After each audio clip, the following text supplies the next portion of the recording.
From the snowy mountains of central British Columbia to you listening around the world, this, my friends, is Spaced Out Radio. I am your host, Dave Scott, sitting in the captain's chair of SOR headquarters. We welcome you to tonight's show, including Kingdom of Nye Radio and Revolution Radio.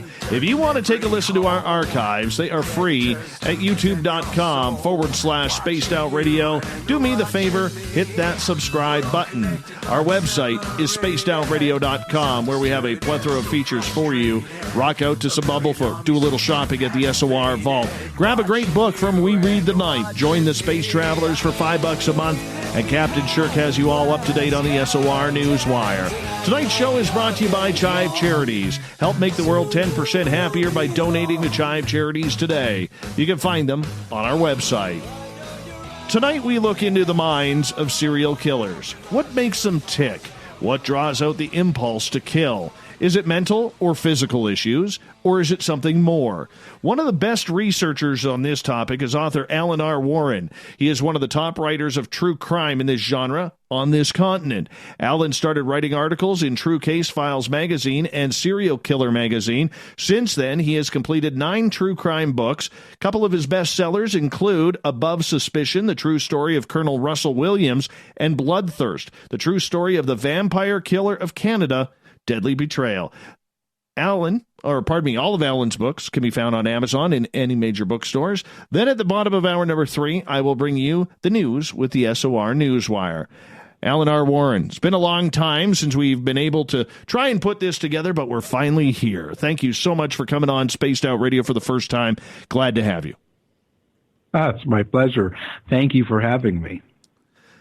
Alan, I got to know you through some mutual friends, and I always thought you were a paranormal guy, that you're a very talented psychic medium. You are somebody who has been very trusted in the paranormal field. I did not expect you to be a big fan of true crime.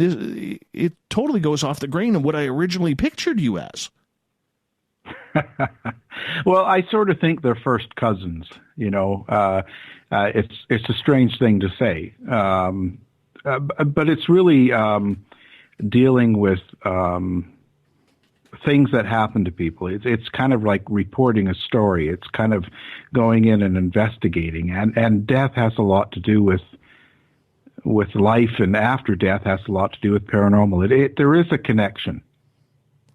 So when you started this adventure in looking into this, did you always have a curious mind as to what goes on with serial killers? Well, I don't think it was about serial killers per se. I think it was just a curious mind. To explain, I come from a background. I'm autistic, and so I was very much into myself and not very outgoing, I guess you would say, to a lot of people. So it was a long time coming, and I just did a lot of studying.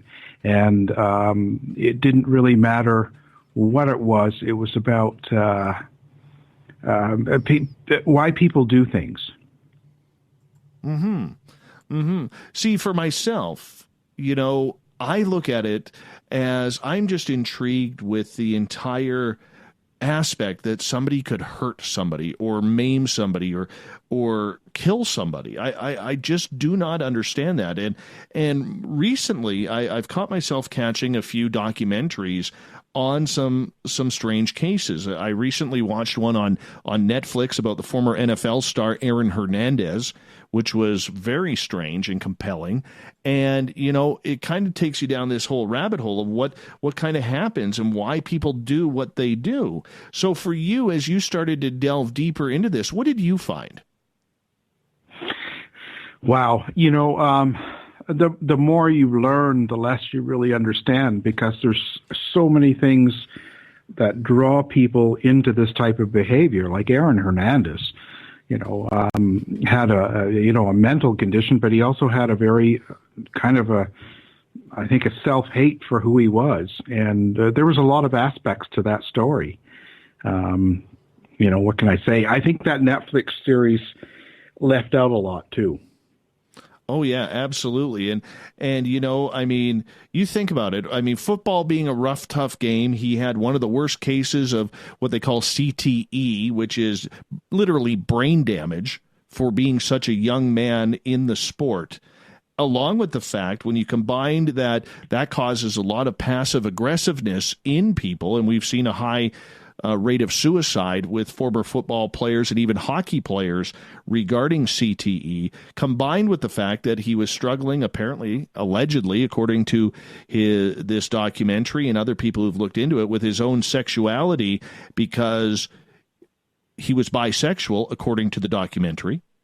And he was having troubles because football's a manly game. You're not allowed to be anything but straight. And it's not a good combination, especially if you're a young man just trying to find yourself in this world at 23 years old like he was. Yeah. And there was more to it. I think he definitely had a problem dealing with having feelings for other men. And growing up where he did and being in football, yes.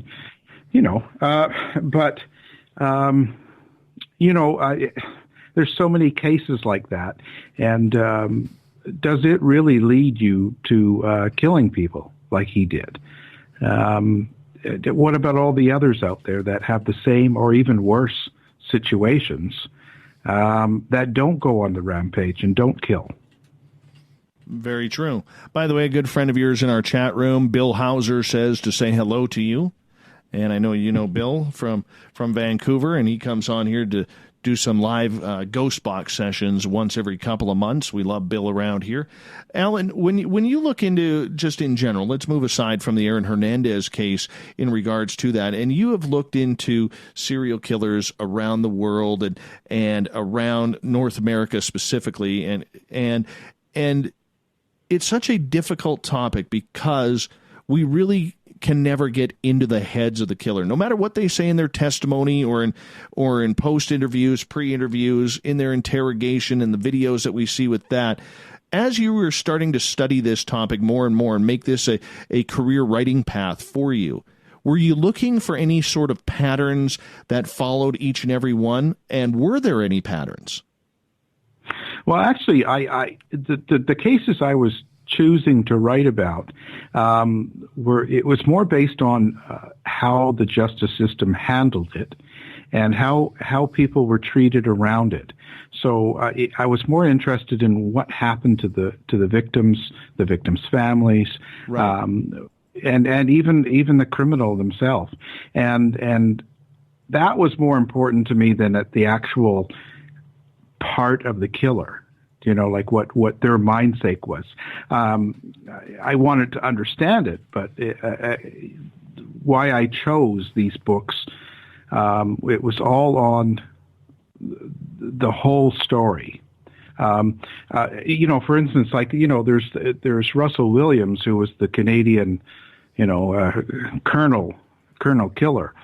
I wanted to know more about what happened in his life and more about how that was one of those cases where the government actually plea dealed just so they wouldn't have to have a trial. And that sort of struck me as weird to begin with. The other thing was, he was going to University of Toronto for economics, and he was in the class with Paul Bernardo, and the two of them would go for beer, and they were both killing the same type of woman and attacking the same type of woman that they would just attack or rape, and they did it in the same situation. And of course, in Bernardo's case, when he got married, she was involved and filmed it, and the same question comes up about Russell Williams' wife. So things like that are what draw me into it. There's some pretty sickening situations up here, and a lot of times we seem to almost put serial killers on a pedestal. Okay, nobody ever seems to remember the victims. We only seem to give a care about, popularizing the serial killer by, trying to answer the questions, why would they do this, or something along those lines. Why is there a passion in you to talk about the victims? Well, I think it's more important. I think we look the wrong way. You're right. Most people look at the criminal, and they get totally mesmerized, Ted Bundy or whoever it is, and they almost idolize these characters, and everything is about them. But there's so much more to the story, and there's so many more people that get hurt or that are involved. And I think it's tough, but we need to start focusing more on the recovery than the actual person that's creating this crime.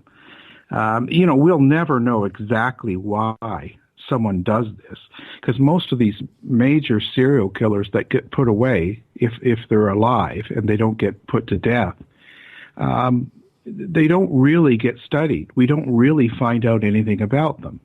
So,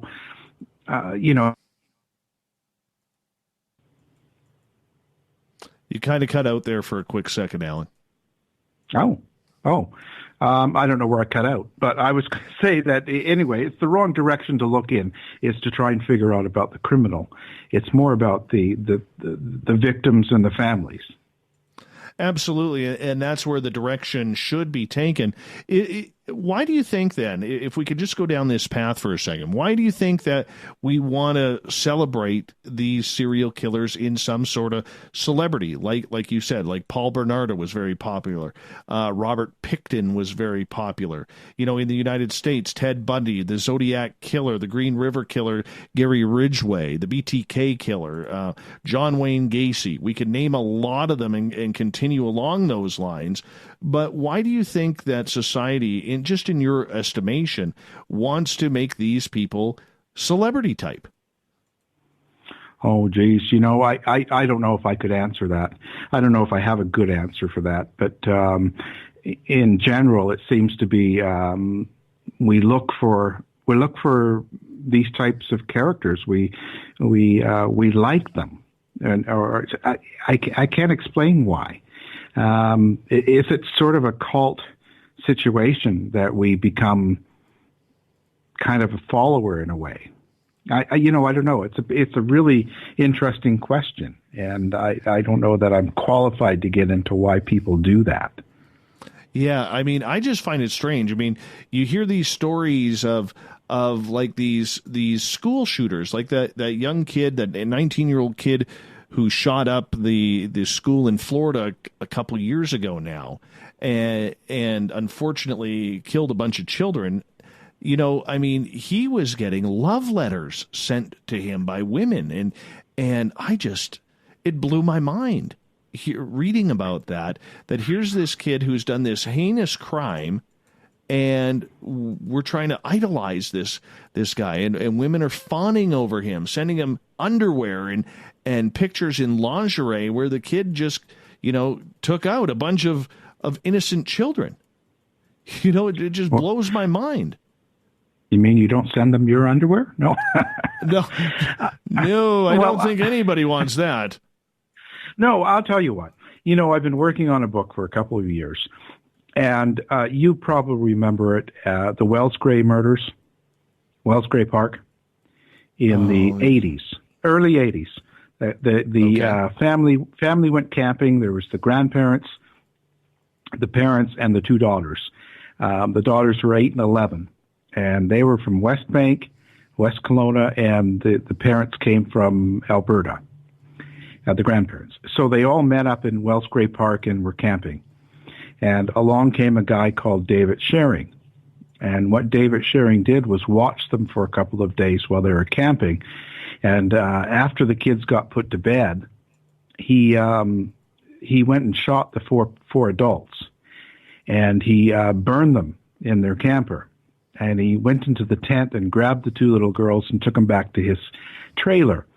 And he had them for a week and raped and then killed them, shot them in the head, took them back and burned their bodies. And that's kind of just the rough version of the story.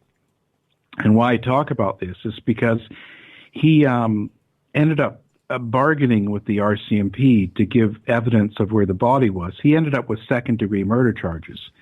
He's in the Bowden Island prison, and I just went and visited him. He's since remarried, and he's up for probation or parole starting next year. And there's a good chance he'll get it. And it's the same scenario. He met this woman searched for him, not him in particular, but she was searching for a killer that was put away. She found him. She gets conjugal visits, and she's married to him now. And she's got 2 girls from a previous marriage that are 8 and 11. How could you even start to understand that? It blows my mind. Is it a loneliness factor, maybe? Okay. Let's say you're this lady or someone similar to this woman that married him. Is that really loneliness? Like if you're living in Calgary, where she was at the time, and you're a single parent, there are plenty of places to meet men. There are clubs, there's apps, there's all sorts of places.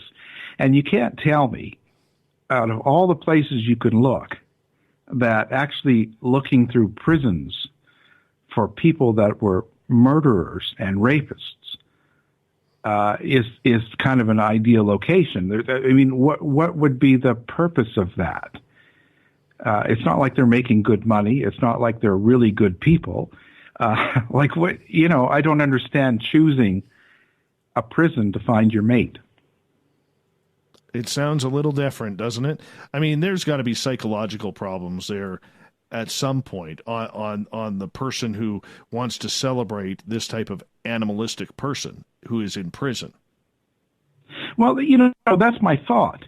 But when you meet someone like this wife, which I have, and you spend a lot of time with them, they're not that far off of who you meet when you're in the supermarket, or who you meet your neighbor, or when you go to a party and you meet other people. They seem very much like normal people that you meet on the surface, but there's something that you don't see that's there that makes them do that. And she's not the only one. This is just one I've had personal relationships. I've met them, and I understand what they're doing. But there's hundreds, and look at all of the prisoners, Charles Manson right down, that have tons of women throwing themselves at this person. Like Charles Manson, I understood, like that star wanting to marry him. She wanted access to him, the story, and different things that he owned. There was more to it than just, marrying a prisoner. But with people like this sharing, why would you want it? There's not going to be any money involved in this. There's not anything that you're going to get out of it other than you've married a guy. And if he gets out, which, like I said, there's a really good chance, all of a sudden he's coming to live with you and your 2 kids with his history. I don't know. Alan Warren is our guest tonight on Spaced Out Radio. We are talking true crime, serial killers. Alan, in your studies for this, as we got about 4 minutes to go before we got to go to break at the bottom of the hour, what did you learn about serial killers and these people who are committing these heinous crimes? Oh, in what way? What did I learn? About them personally. Was it mental? Did they suffer from physical or sexual violence growing up, mental violence? Were there any type of patterns that caused people to turn into serial killers? Well, more than half of them have some sort of sexual abuse issue from when they were a child. And it's very high in serial killers. But I don't know that that's what really pushes them into this lifestyle. There has to be something else there. Because when you take someone's life, it has to have an effect. But if it doesn't, like a sociopath, then it means nothing to you. You know what I mean? There's no emotional tie to it. So, you can kill another person just like you cook your dinner or just like you brush your teeth. There's about the same type of commitment. What I'm saying is I don't know that this lifestyle of sexual abuse and that sort of thing really puts you into it. I think it directs you in the type of behavior you have with your victims, but there is something else that actually makes you commit murder. Because there's tons of sociopaths out there that don't kill. In fact, the majority of them don't, according to most psychologists. So there's something that makes you flip that switch where you no longer care or you never did care about another life. Is it a domineering power trip? Maybe they always... Oh, go ahead, please. I was going to say, no, again, that brings you back to behavior. So, yeah, if it's a behavior you learned, a pattern you learned from your parents or whoever was doing something to you as a child, then you learn to, live that lifestyle. You learn that behavior. But to actually do it to where you're making people suffer and bring them to their death, it's a step further than obviously what happened to you. So there's something more to it. And there's also something less you have toward other human beings. Do you know what I mean? Yes. Are a lot of these people who commit these crimes, as we got about 90 seconds to go, are they loners in life? People, no friends? Oh,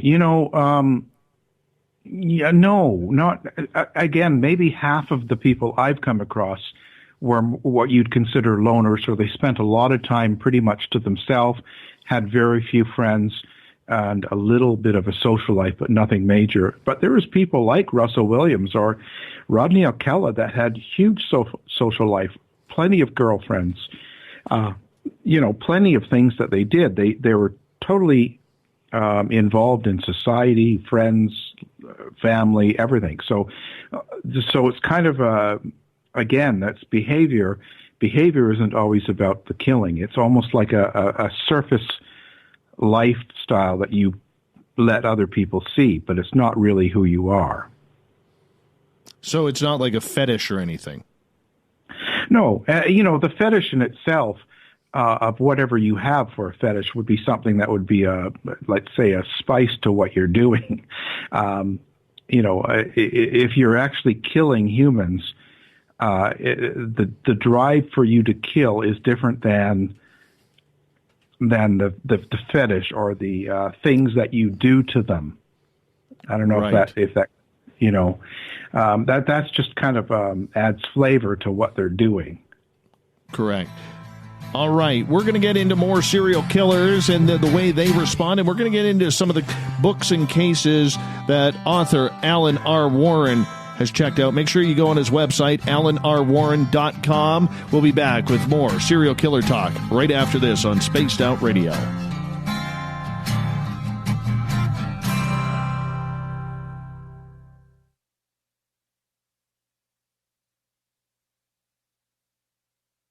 Hey, space travelers, this is John Resig, founder of the CHIVE and CHIVE Charities. If you know anything about our website, you know we like to do things a little differently.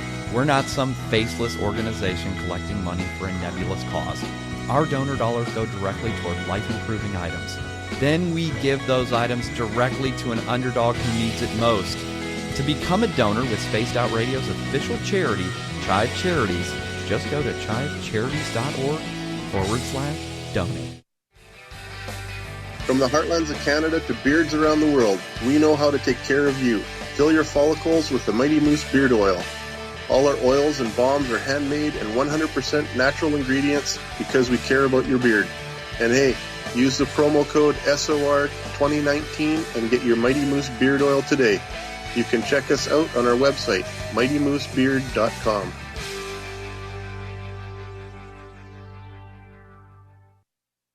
Hello, This is your guitar man, Ron Bumblefoot Thal, and I have to tell you, I love the response I get for Little Brother is Watching from Spaced Out Radio fans. It's amazing how music can inspire and make people think deeper about what's going on in the supernatural world. You can head over to my website, bumblefoot.com, to check out my music, my guitar workshops, my touring, even check out some of the hot sauces that I'm working on. And make sure you keep on listening, because with Spaced Out Radio, you know Little Brother is watching. We're adding to the entertainment online for Spaced Out Radio. I'm Amber Beckrud, and I want to invite you to subscribe to our YouTube channel and check out Cryptid Tales, where I will take you on a journey into some of the strangest legends and lore from around the world, relaying the stories to you of the strange creatures and experiences that people have had throughout time. You can find Cryptid Tales at youtube.com/Spaced Out Radio. And while you're there, don't forget to check out our free archives and leave a comment. See you there. Move over, brother, and let me own Saturday night. This is Rich Giordano, and I'm inviting you to tune on in to Spaced Out Saturdays starting at 9 p.m. Pacific, 12 a.m. Eastern, where I'm going to bust open the lids on everything paranormal. Why? Because we want answers, and I'm the guy who's going to deliver those answers to you. Join the chat rooms, and we'll see you this Saturday. Just be there. No, really. Hey everybody, the SOR Space Travelers is open. For just $5 a month, you can hang out with Dave and our crew privately in our members-only section. With your signing, you'll receive newsletters on what's going on with Spaced Out Radio. You'll have direct contact with the host during the show in our chat, live streaming videos, and a great forum for your posts and more. Become a Space Traveler now at spacedoutradio.com.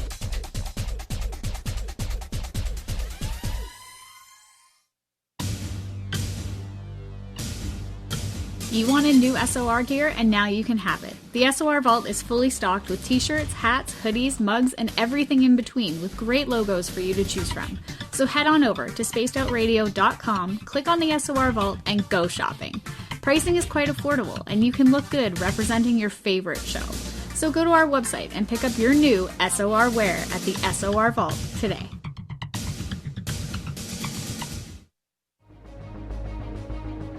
Hello everyone. This is Ryan Stacy from the Experiencer Support Association, otherwise known as TESSA. We're glad to team up with Spaced Out Radio to help investigate your experiences on the SOR Sightlines report. Together, we'll investigate the strange sightings and occurrences you've had. We're looking for answers just like you. So fill out a Sightlines report on the Spaced Out Radio website and let's figure out what's going on together. If you like it hot, real hot, then heat up your meals with Bumblefoot hot sauce. Get your Bumblefoot hot sauce today. The sauce, Bumblelicious, and the 4 million Scoville unit Bumble. We're going in hot, real hot, coming out even hotter. Keep the milk nearby and tantalize your taste buds tonight. Bumblefoot hot sauce, available now at kajans.com. Cold drinks, great food, and the best music in Vancouver. The Moose Vancouver is the place to be, open until 2 a.m. nightly. Everything on the menu starts at just $6.95. Who serves food that cheap anymore? At the Moose, you'll never know who you'll run into. Rock stars, actors, athletes. It's the place everyone wants to be. So join us at the Moose Vancouver, the official party bar of Spaced Out Radio. Hello, Space Travelers. It's me again, Carl. Don't forget to join the Space Travelers Club for just $5 a month and follow Spaced Out Radio on Twitter at Spaced Out Radio. Our Instagram, Dave Scott SOR. Our Facebook page is Spaced Out Radio Show. Our archives are free at youtube.com/Spaced Out Radio. Come woo it up with Spaced Out Radio today. Bye!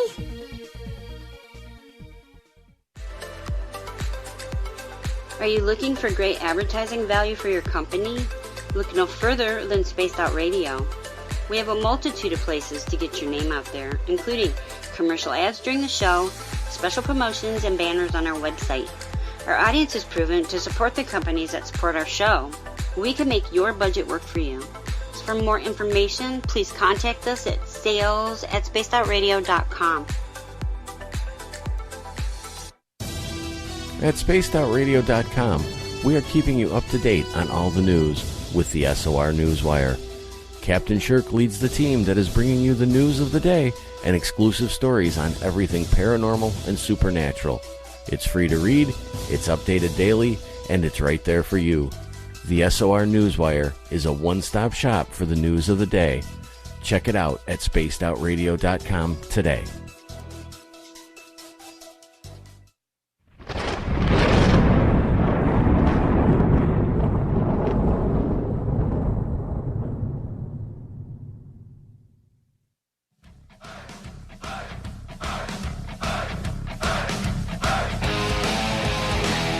Welcome back to the second half hour of Spaced Out Radio tonight. I am your host, Dave Scott, sitting in the captain's chair of SOR headquarters. Glad to have all of you with us. Reminder, if you've missed portions of this show or others, you can check out our free archives at youtube.com/Spaced Out Radio. Just do me the favor, hit that subscribe button. And if you're looking for anything about SOR, check out our website, spacedoutradio.com. We got a plethora of features for you, but do that while you're listening to the show or after. Or before, just not during, unless you're tuning in as well.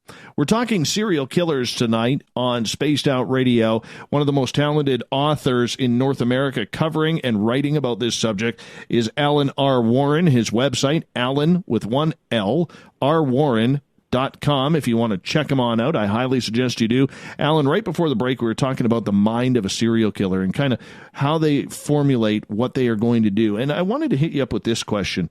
Is there a big difference between a mass killer, or even a killer in general, and a sexual predator who kills?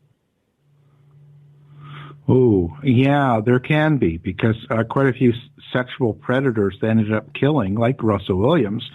The first victims they didn't kill. Their intention was never to kill. A lot of sexual predators, it is about the power, control, and other aspects to their act, not so much about the killing.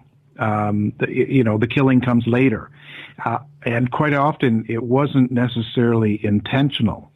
So there can be quite a difference. A mass killer or a serial killer in another aspect, they're following some sort of pattern or something within themselves. So it's kind of a different animal, if you will. So for those people who, say, have that sexual bloodlust, that are going after men, women, children, whatever it may be, do they even know what they're doing because they are going after something that is a sexual fantasy over somebody who just has the want and desire to kill someone? I think so. When I looked at a couple of cases, like even the Grinder serial killer and the vampire killer there, they were both totally out for their sexual. They had an urge. They had to achieve something, and they were doing it. But within doing what they had to do, the death would occur, and quite often they were surprised that they had actually killed during the sexual act. So they sort of had a different drive. Something that was much stronger was driving them to get off, so to speak. And if they killed on the way, it wasn't something that they were planning. Was it more about getting rid of evidence and they felt they had no choice?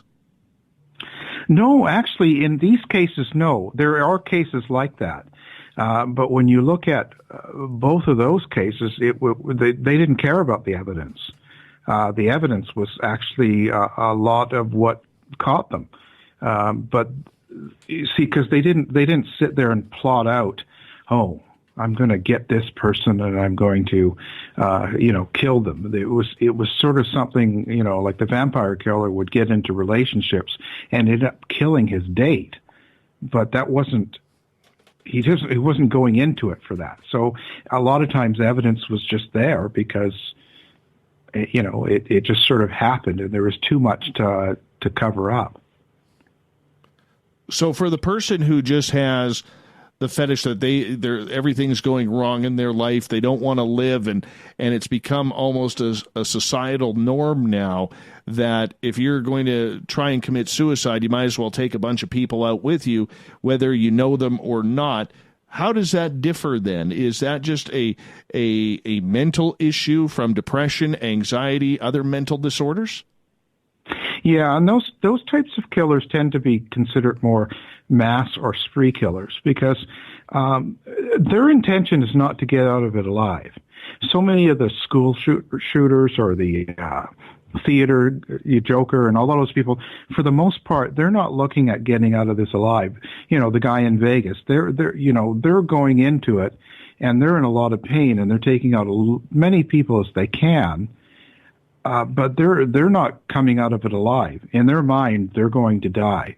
Serial killers don't go into these situations killing, Ted Bundy wasn't planning on being dead. He was planning on getting away with it, and he was planning on doing this his whole life. And most of the serial killers will do that. The mass killers or the spree killers, no. Their mindset is they want to kill themselves, and a lot of people are going to go with them. Yeah, I could never imagine that. It kind of makes you think, where are you safe anymore? Is it that fear of giving the public, the idea that you're not safe anywhere, whether it's a school, a movie theater, or even at a concert? And in that particular case, too, we have to look at things from not an emotional standpoint. We have to look at things from totally fact. And when we get that way, for some reason, America holds that sort of mass killing above all other countries. So there's something in their culture that makes that the way out that isn't happening in, let's say, Canada.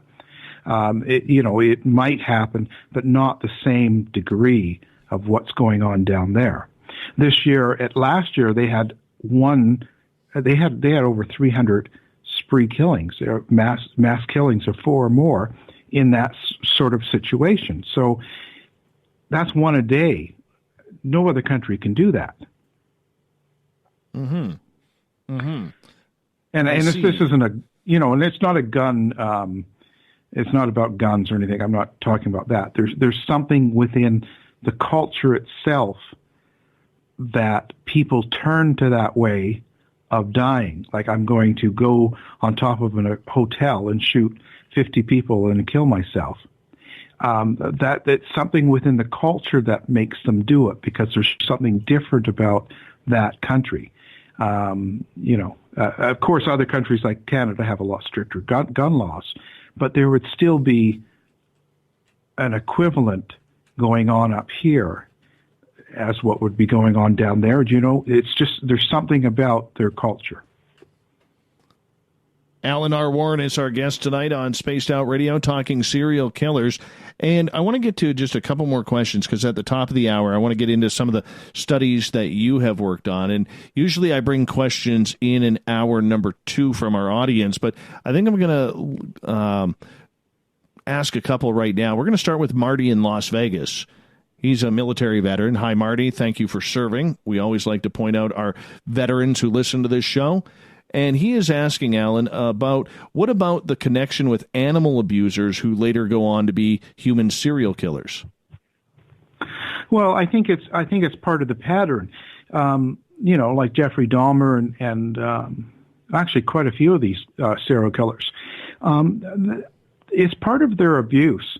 When they're very young, they're doing this because, they're being abused in some sort of way, and so they start learning the pattern. If you're a sociopath, you see, when you're very young, you have no feeling, in the sense that you don't hate and love like the rest of us do, and you don't feel.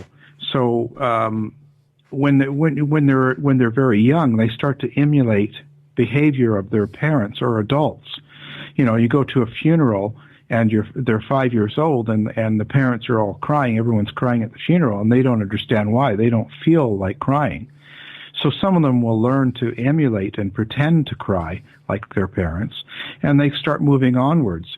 To kill these young small pets and animals and stuff is kind of a reaction when they're being abused or treated badly by people that are older than them.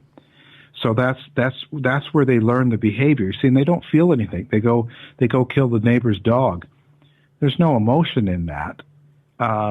It's just a behavior they've learned to copy from the way they see others treating, the older people treating younger. So it's kind of an emulation, but that does not mean they're going to go on to start doing that with humans. But it's a good start of understanding that this person has the potential to do it. All right, let's get to Andrew's questions. He's got a pair of them, and he is asking, Ellen, are you a colleague with Canadian psychologist Dr. Robert D. Hare, who researched and compiled the Hare psychopathy checklist? If so, what are your thoughts on his theories about psychopathy? I'm not a colleague per se, but I know what he's talking about. I think we need more time in that area to understand it better. That's the best way I can put it. I'm a very factual person, so I'd like to see evidence and it to be tested over and over again before I'm fully committed to a type of science per se. So I'm a harder one to jump on that bandwagon. All right. His follow-up question is, fascination with serial killers finds its way into pop culture, with the killer often dominating and somehow revered as the anti-hero in the story, like the recent Joker film, which sympathizes with a bullied, mentally ill man. Why the fascination with the killer? I know we talked a little bit about this, just to preface. We did talk a little bit about this in the first half hour, but for Andrew's sake, if you could maybe re-answer that. Well, I think it varies. Sometimes we're fascinated with what happened to them. We want to understand, and we relate to some of the things that they went through, some of the things that maybe helped turn them into that type of a killer. But there's also a fascination that comes from look at the things we idolized, like look at the gangsters, the people like Al Capone and even the Western people, Billy the Kid, people that were really kind of savage murderers to other people. But we looked at them with, some sort of like as if they were an idol. And I think that's generational. And it's sort of that way now. We look at our killers, like the Bundys and Dahmers and stuff, with a fascination that they did in those other generations. Why exactly? I'm not sure. But then, why do we idolize Kim Kardashian? Without being negative. But you know what I'm saying? Why has she got 45 million followers? Why have we got fascinations with certain peoples? I don't know. All right. I'm just curious in regards to the whole idea, and to bring this back around to serial killers. We see the popularity of the fact that there are a lot of male serial killers that will follow through, but there are very few in numbers when it comes to female. Probably one of the most popular being Eileen Wuornos, when she was executed a number of years ago. And I'm just curious in regards to this, are women less likely to do this because statistically that's what it says, or are they more mentally capable to hold in their urges and feelings towards committing those types of crimes? No, well, first of all, holding in, you're looking at a passion then. Crime of passions and murder will happen on both sexes. I think we're seeing an increase in female serial killers. It's just that what happens is female serial killers up till now have done things in a different way. It's the men serial killers that do things in a, I don't want to say flashy, but they do it in a way that you can't help but notice. They use guns, they use knives, they do gory things, they shoot up people. Like, there's all these things going on. Woman serial killers, for the most part, have always been the ones that were using poison, that were doing things that were more subtle and less knowing. And we're finding this. You can look at a lot of the books coming out now, and a lot of writers like Harold Schechter and stuff that are putting out old crimes that happened 100 years ago by females who were actually serial killers, but they didn't know it at the time because of the way that they actually do it. So, and nowadays there's people like, Jodi Arias or something that comes out that's not a serial killer, but could quite possibly be one if she wasn't caught. And they actually, you can just see it in her where she actually had no emotion toward killing. It was just, yeah, okay, I did it.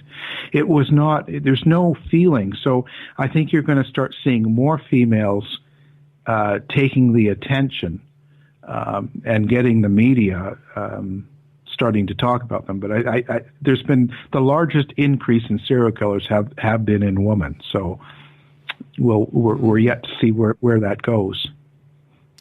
Is it because we tend to love violence as a society? We love it in our sporting events. We love it in movies. We love it in video games. Does the public perception of violence have anything to do with it, or is there a real line drawn? Because, I mean, not everybody who watches hockey or UFC fighting is turning out to be a mass murderer. Yeah, and it's a different type of violence. I think, if anything, the violence in our movies and in our sports and different things like that makes us easier at dealing with it, or easier at seeing it. It doesn't bother us as much. And if it happens in reality, we're really shocked. We're in denial. We can't believe it because it is a fantasy. It's something different. It's not real. So it just makes us easier with this going on. But again, serial killers, I don't think are influenced by that. I think the people that are going around marking and killing people in massive amounts aren't influenced by one of those violent shows like any of the movies or any of the the violence in sports or video games. I think that, like I said, it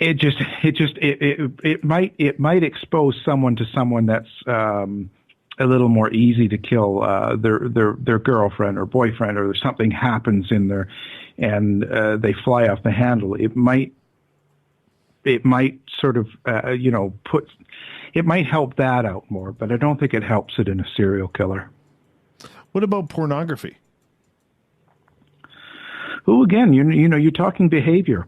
Pornography, people, men, I guess more than women, it seems to be, but pornography is used to help a fantasy. It doesn't mean you're going to kill, and I don't think it influences. I don't think it's a good thing for someone that's not developed. I don't think it's something good to be showing a 5 or 6 year old. Shouldn't be involved in that sort of thing. But I don't think it's going to. The pornography in itself is just like killing animals to a person being abused. It's just an outlet, and it doesn't cause, or it doesn't mean because someone's involved in it that they're going to become this serial killer. It's just a way of releasing whatever they need to release, whatever tension. So it's sort of, again, it's more of something we do, but it's not necessarily something a sociopath needs to commit their crime. We've got about 3.5 minutes here before we go to break at the top of the hour. Author Alan R. Warren is our guest tonight on Spaced Out Radio. What about economics? Does economics play a standard in where a person or how a serial killer or a killer in general turns out. For instance, if they come from a poorer part of the class of society, are they more likely to be murderous comparatively to somebody who grows up in an affluential society? Not necessarily. I don't think there's been enough study on that. But I think when you look at someone, that if they're really in a poverty situation and they're forced to steal and they're forced to do things that might not necessarily be legal, I think what you're getting is they're involved in criminal activity, and so that exposes them to more of a chance of being involved in a killing or shooting, or it depends on the level of desperation. And for sure, that can cause someone to go out and have a robbery and kill someone, or for stealing something, or whatever the case.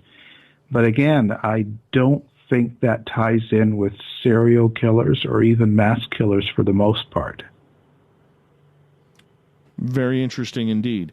So with that being said, are we looking at, if it's not financial and if it has nothing to do with where a person grew up, what about the home life? How much does the home life play on that?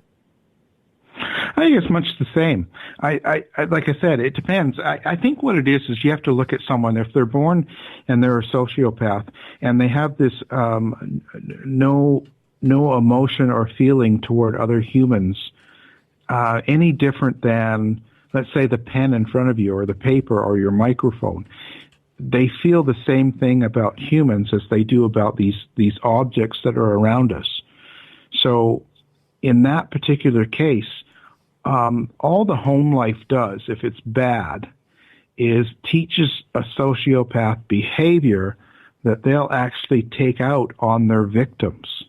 So the style of killing and the style of what they do to their victims might come and be influenced from the home life and from different things around them that affected them. But it doesn't create the killing mechanism in them, if that makes sense. We got less than a minute here, and we're going to start turning the focus to some of the books you have written and the cases you have covered. Is there a story out there yet that you haven't written about that is really itching for you to get to? No, and I say that because I've always got 3 books going at a time. So I'm kind of already on it. I've got 3 books, and then I have a couple of others that I have maybe the idea. So if I hear a story and it sort of interests me, for me, I've got to have first source. So if I might write it down, but if I have no access to anybody that's involved in the case, it just stays on the computer. I don't pursue it. If I don't have something, I need primary source, or I don't follow up on it. So makes a lot of sense. That's kind of that's important. Alan, I'm going to get you to hold on there, right there, because we are going to go to break at the top of the hour. Serial killers is the topic tonight on Spaced Out Radio. We got a great author for you tonight, Alan R. Warren, A-L-A-N, AlanRWarren.com is his website. He's an award-winning author, bestseller, and a damn good writer as well. We're going to get into some of his books and stories right after this on Spaced Out Radio.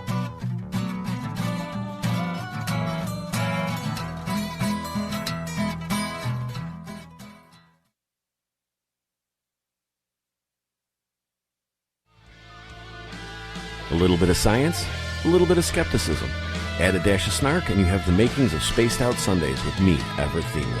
Together we will look into the reality of the paranormal with an open eye and rational thought. Oh, did I mention there'll be plenty of woo as well? Your time spent with Spaced Out Sundays will make the night even better.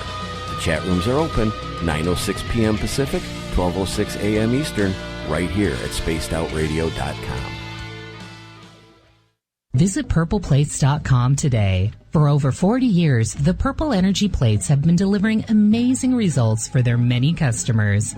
Inspired by the great genius Nikola Tesla, the harmony, healing, and energetic effects of the plates have proven over and over to be beneficial and often miraculous to thousands of customers.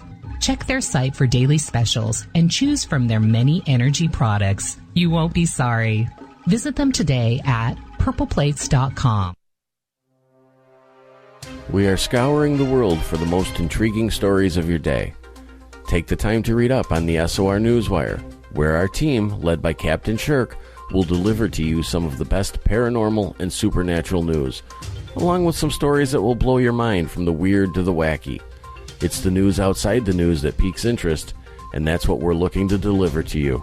The SOR Newswire, only at spacedoutradio.com. I'm feeling a little spicy tonight. What to do? What to do? Why not get Bumblefoot? 4 million Scoville units of pure hard rock. Bumblefoot hot sauces come in 3 flavors. The burning Bumble. Tone it down a bit with Bumblelicious and throw the sauce on everything. Spice it up. Bumble me, baby. Bumblefoot hot sauce. Get it today at kajans.com. The party is always on at the Moose Vancouver. The Moose Vancouver is where you want to be when visiting Canada's West Coast. Open until 2 a.m. nightly, the Moose cranks up the rock while serving some of the best rated food in the city. The menu starts at $6.95. Why party anywhere else in Vancouver when the Moose is right there? Get your horns up and rock with the Moose, the official party bar of Spaced Out Radio.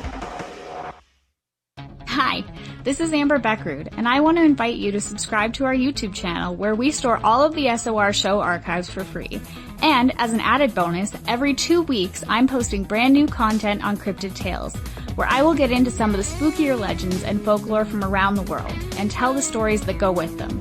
Find us at youtube.com/spacedoutradio and check out Cryptid Tales today. Drop a comment and let me know what you want to hear. See you there. For the price of 1 cup of coffee a month, you can become an SOR Space Traveler. The Space Travelers Club is a place where you can interact with other listeners, either live during the show or on our great forum. We want your stories, pictures, comments, and ideas. You'll get live video streams, exclusive content, and be a part of our newsletter. Stay in touch with everything SOR. The Space Travelers Club is just $5 a month at spacedoutradio.com.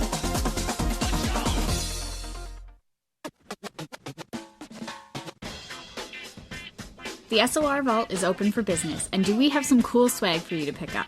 All you have to do is head over to our website and click on the SOR Vault. You have a variety of cool logos to choose from, and put them on anything you want. T-shirts, hoodies, hats, coffee mugs, you name it, we can get it to you. So do your shopping by supporting the store you love. Get your Spaced Out Radio swag at the SOR Vault today.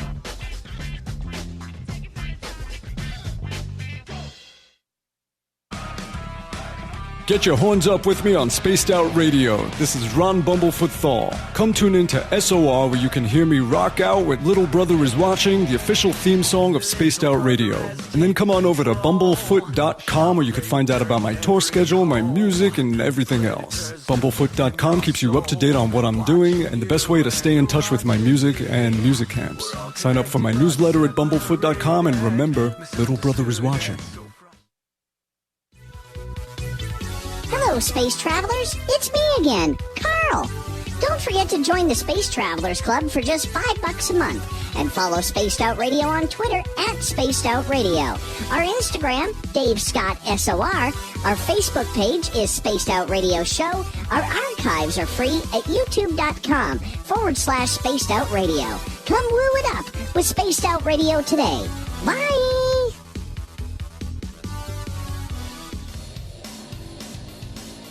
We all know on Spaced Out Radio we love a good beard and mustache, so why not take care of your facial hair with Mighty Moose Beard Oil? Made in Canada, we're taking care of beards and stashes around the world. We use 100% natural ingredients with our oils and balms to make your whiskers feel silky smooth. Use promo code SOR2019 at MightyMooseBeard.com today.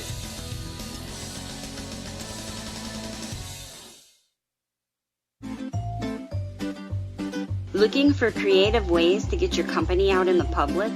How about advertising on Spaced Out Radio?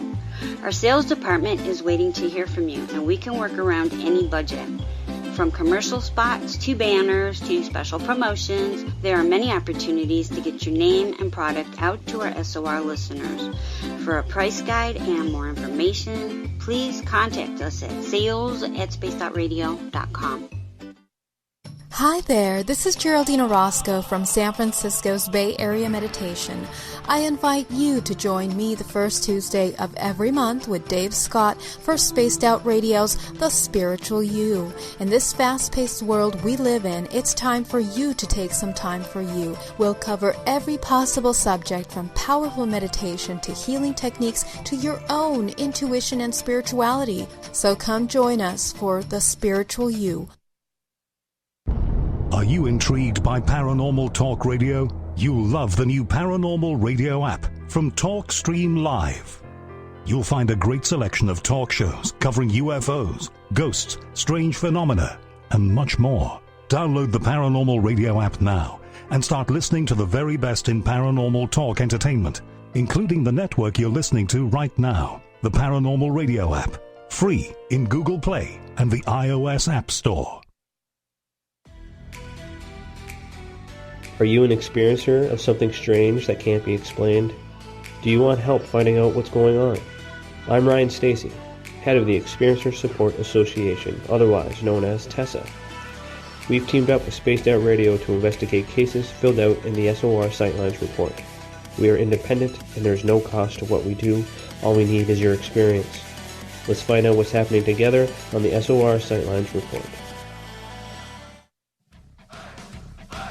You're listening to Spaced Out Radio with Dave Scott. Follow Dave on Twitter at Spaced Out Radio and on Facebook, Spaced Out Radio Show. Welcome back to hour number 2 of Spaced Out Radio tonight. I am your host, Dave Scott. Thank you so much for joining us. We want to give a shout out to everyone listening in on UPRN 107.7 FM in New Orleans, KZFX 93.7 FM in Ridgecrest, California, KDNF AM 1560 in Dangerfield, Texas, WQEE 99.1 FM in Newton, Georgia, and KDUN AM 1030 in Reedsport, Oregon. On the digital side, we're proud to broadcast on Kingdom of Nye Radio and Revolution Radio. Thank you for listening. And remember, you can check out all of our archives for free at youtube.com/Spaced Out Radio. Just do me the favor, hit that subscribe button. The Desert Clam has set the password for tonight in the SOR Space Travelers Club. Eclipsarian? I don't know if I'm pronouncing that right, but the Clam sets a password each and every night right here on Spaced Out Radio. Our website is spacedoutradio.com, where we have a plethora of features for you. Rock out to Bumblefoot, do a little shopping at the SOR Vault, grab a great book from We Read the Night, join the Space Travelers for $5 a month, and Captain Shirk has you all up to date on the SOR Newswire. Tonight we are talking about serial killers. Our guest tonight is one of the most popular writers when it comes to this genre of true crime, Alan R. Warren. You can find all of his books on Amazon. His website, alanrwarren.com, if you want to check it out. That's Alan with one L. So make sure you do that, because he is one talented writer. Alan, welcome back to the show. Yeah, thank you. Earlier on the show, you mentioned about Russell Williams. He was a Canadian Armed Forces colonel out of the East Coast. And for our American listeners who may not be familiar with this case, I'd love for you to get into this one. Well, he was unique because he was in the Air Force, like you said, and he ended up going to really one of the top ranks. And with that, he was going for quite a few interviews with our version of the Secret Service. And he was able to make it to have the highest clearance possible for an officer. And with that, he had the duties of flying around all dignitaries that came to the country. So he, basically anybody that was like the Queen or anybody that was in that sort of position from another country, he was in charge of your transportation the whole time you were in the country. So he had quite the position with the government and with the Air Force. He was a major player And he was totally, as I first called him, above suspicion. And what he was doing was, it started out, he would scope out a house, and when it was the appropriate time, he would break in. And he would get into the house, and he would always go to a girl's room or a female's room, maybe the wife, and he would set up a camera at the end of the bed, and he would take off all of his clothes, and he would go into the drawers and closets of whoever girl's room he was in, and he would start trying on all of the different clothes. And he would film himself, and he would lay on the bed and wear all these different articles of clothing, and then eventually masturbate. And then he would take a handful of that clothing with him home. So he would take his favorite items, and it could be shoes, it could be the panties, it could be a nightgown, it could be a blouse, it could be it's a number of different items. There was nothing exactly that he had to have. It was just his favorite items. And he would take it home, and he would put them all into a duffel bag, and along with the film of himself filming it. So that's kind of how it started with him. Was he breaking into just complete strangers' homes, or did he know the people whose houses he was breaking into? Well, it was a combination. He looked for strangers. He would go out running. He ran every day, and he would take different routes. And during that time, he would, spot a house. He usually spotted a female that sort of piqued his interest, and I'm not exactly sure what it was about that female. And so then he would start running by that house and try to learn the timing of when people came and went. And then he would choose that, and then he would go in and break in and do his thing. There was also some cases where neighbors of his would be going away for a holiday or going somewhere for a week or two, and they just trusted him. I mean, he was a colonel. He was in the, he was a nice guy and pretty high ranking, so they would say, could you keep an eye on our house? And so he would go into that and in that house, and then he would do the same sort of thing. So it was kind of a combination. We know about 84 different houses that he broke into over the whole time period before he was caught doing this. And that's how many convictions he had of breaking and entering. So there was probably more. Yeah, there was probably more, That's just what we know about. So with this gentleman, when did it go from breaking in and serving a fetish for women and children's underwear to actually murder? Well, it took a couple of years, and then it started, and it didn't start with the murder or rape. What he would do is he started focusing on the house more. So he'd come across a girl that he sort of liked, and he would wait till she was gone. Then he would break in, and he would go through the house to make sure there was no man living there. You see, he wanted to understand the layout of the house and see if there was any males that any sort of male clothes or anything, so he would know. If there wasn't, then he would wait for the right time when this female came home and would go to bed. Then he would break in, and he would go and he would basically grab them, blindfold them, tie them up, and tie them to a chair, and then he would not kill them, but he would, again, set up his camera, and then he would take off his clothes, and then he would put on their clothes, and he would film going around them, touching them, and sometimes slapping them, but it wasn't real abusive at the beginning. So it was really bizarre. He just wanted them to know he was there and that he was wearing their garments. Really kind of weird. And then from that, the next started getting into where he would beat them, and he started raping them. So he started getting physical with them, and then it led into murder. But it took quite a few years before that happened. See, this is sort of also, I have to say, this one point where he took them and he'd blindfold them and then he would attack them and sometimes rape them. That situation's important because that was the same time Paul Bernardo was in Toronto and Canada area, and he was known as the Scarborough Rapist. He had the same sort of setup, so a lot of his girls survived, and they were blindfolded, and they would have to try and identify their attacker from the voice at that time. So that was a big problem with it. And not too long ago, the lawyers of Paul Bernardo were blaming some of the cases of rapes and assault on Russell Williams. And so it's kind of left some cases in limbo.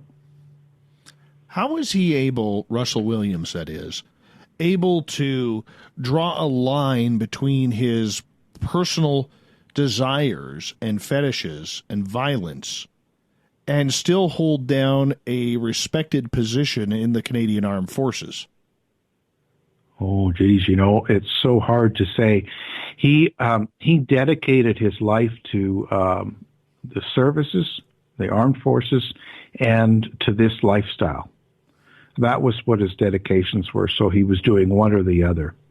So there was nothing else. That's the best way I can say it, because that's really all he did. And he was married. Yes. And actually, that's kind of the big question. His wife was the CEO of Canadian Cancer Society out of Toronto. So she had a high position, good paying, well respected. But the question is, so he went around and taking these girls' items and putting them in a duffel bag. And so when they finally had him in the confession and the police went to the house to do the search, they came to the door and his wife answered, and they, give her a search warrant and told her she had 20 minutes to collect what she needed and to leave. So she did. And so they searched the house, and in the broad open area, not hidden, they found 12 duffel bags full of woman's panties and different things. And in some of the bags on the girls that he attacked, raped, and even killed, see, he would take pictures of that as well. He would film himself raping these girls. And even when he killed them, like one the way he hit her on the head and she was on the floor bleeding out, he took pictures of that while she died. This is all in the bag. So the very minimum you can say is that he was not scared of her finding these. Like, these were all around the house. So did she know or didn't she? It's a big question. The other thing I can say, too, is the next day after they did the search, she gets a lawyer. Okay, so that's not unusual. But what does she do with that lawyer? She sues the police department for scratching her hardwood floors. Like that, you're at the door, the police come to your house, and they're going to search it, and your spouse has been arrested for murder. And what do?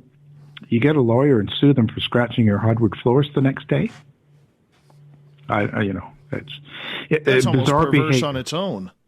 Yeah, it's just bizarre behavior. It's not a normal reaction to what's going on.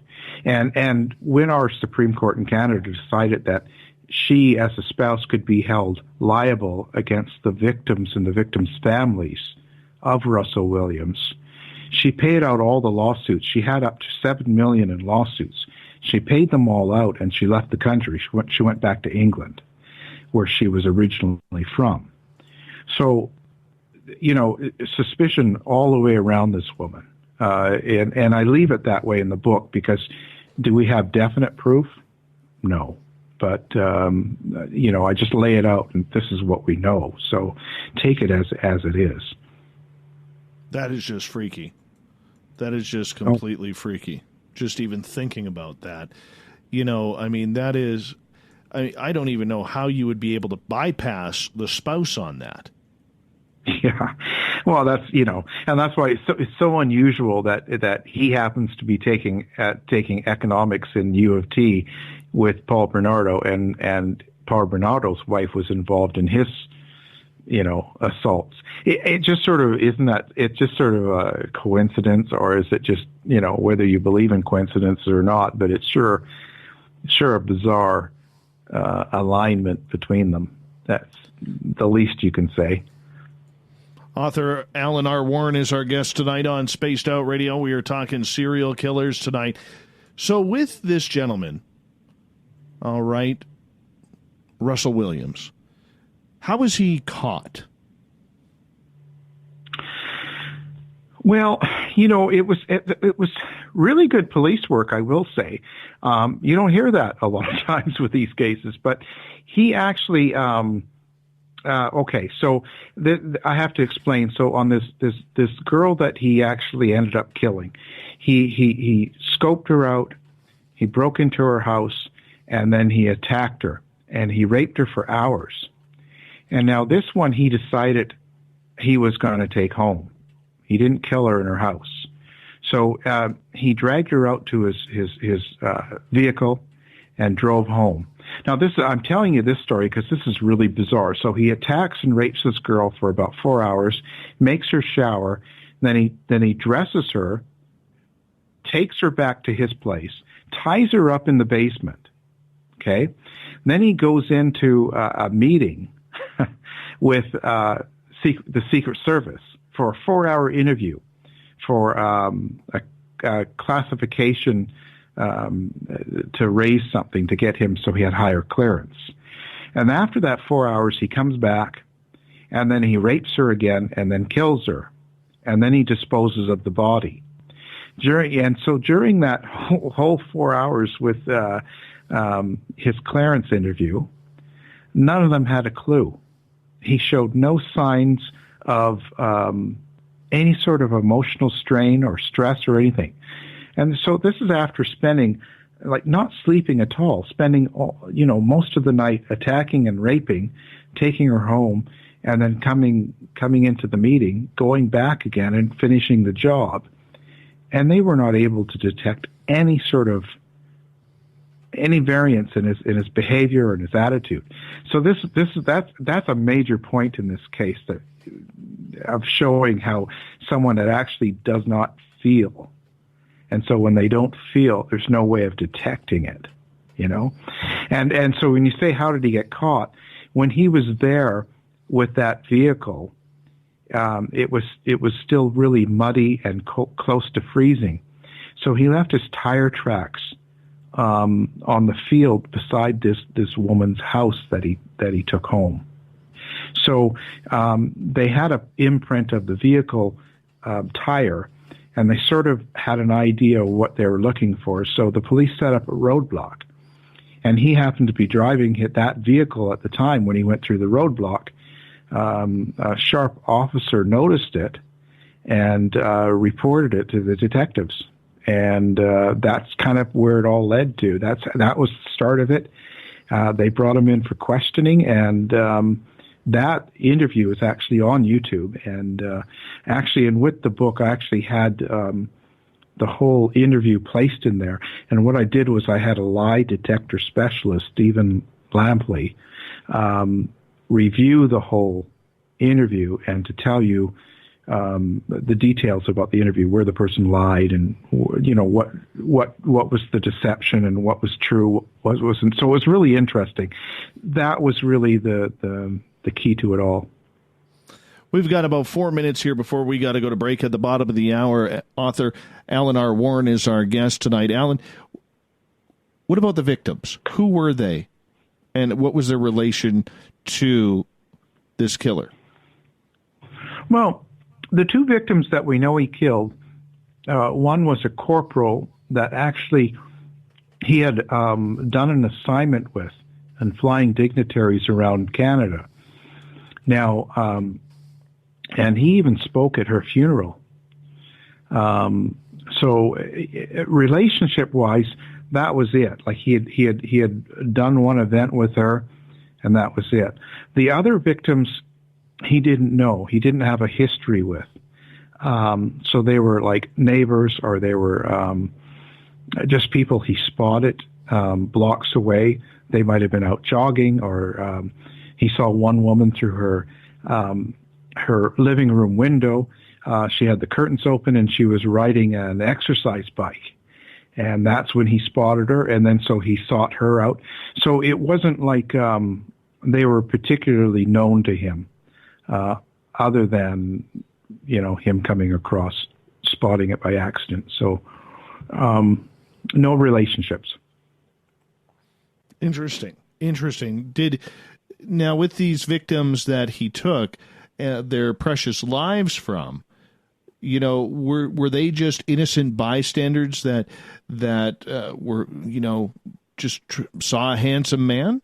Or did he go by the pattern of breaking into their houses and then taking it to that next level? Yeah, they were all that way. None of them spotted him and thought handsome man or big man. He sought them all out. This was all in his mind. This was all his plan. And like I said, other than the Corporal Compois, I believe her name was, other than her, he had no interaction with these people outside of the stalking, raping, and some of them killing. So it was not about anything previous or any sort of, and they didn't know him. It was, in fact, that was to his advantage, because the ones that survived had no idea who he was, and they had to identify him from his voice, and they were wrong. One person who I've got in the book, one of the victims that survived, identified the wrong person. So, he had no relationship with them. Did he mean to kill them? I questioned that with one of the victims, not the corporal. He definitely wanted to kill her. The other victim that he killed, I'm not sure. It seemed like he had her. That's the one he had for 4 or 5 hours in her house. He took back to his house, and then he spent more time with her again. I think the problem with her was she attempted to escape and almost got away. And he actually the way he pushed her into the wall, hit her head, and she ended up dying. But he wasn't trying to save her. So when she was bleeding out, he took his camera and took pictures. He wasn't interested in helping her. So that's kind of a weird one. And it's really comes down. Now this is one that had he had weird behavior with his parents, and one of the psychiatrists I talked to, Diane Emerson, suspected that he hated his mother, and the intention was to punish the woman, not kill her. And that's why he didn't rape quite a few of them. It was about wearing this woman's clothing and kind of teasing her and abusing her in a situation. So this psychiatrist put it toward a hate for his mother. Oh, my goodness. That's terrible. Alan, I'm going to get you to hold on right there, because we're going to go to break at the bottom of the hour. When we come back, we're going to learn about Alan's book about the serial killer, Rodney Alcala, coming up on Spaced Out Radio.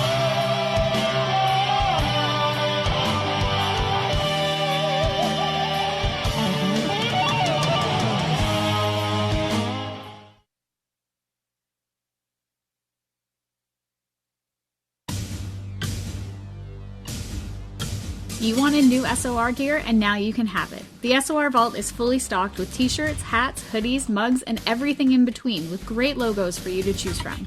So head on over to spacedoutradio.com, click on the SOR Vault, and go shopping.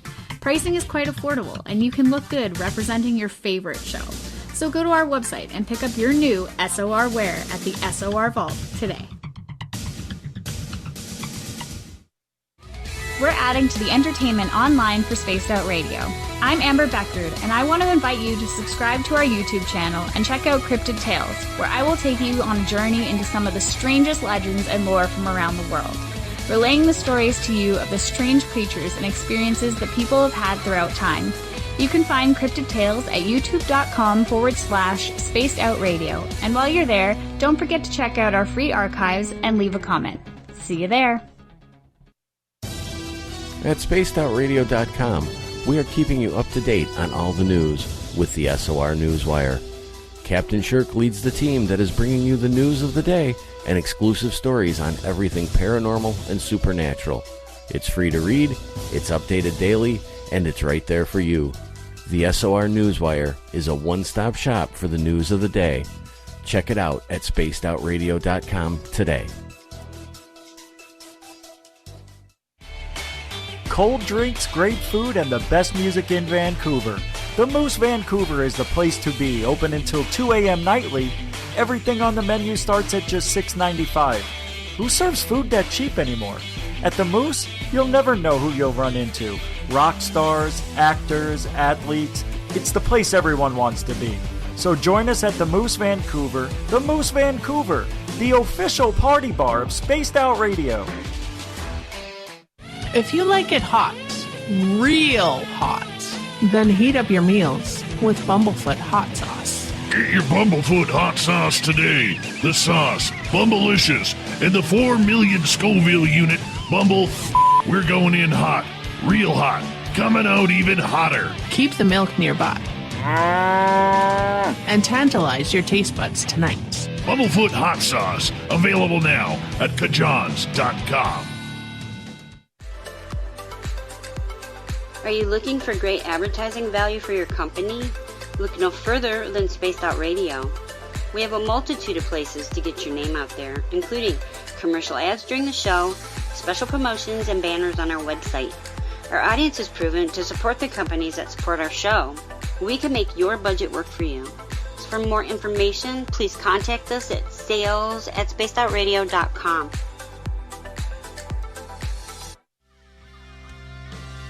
Finish off your weekend and kick off your new week with me, Everett Thiemer, right here on Spaced Out Sundays.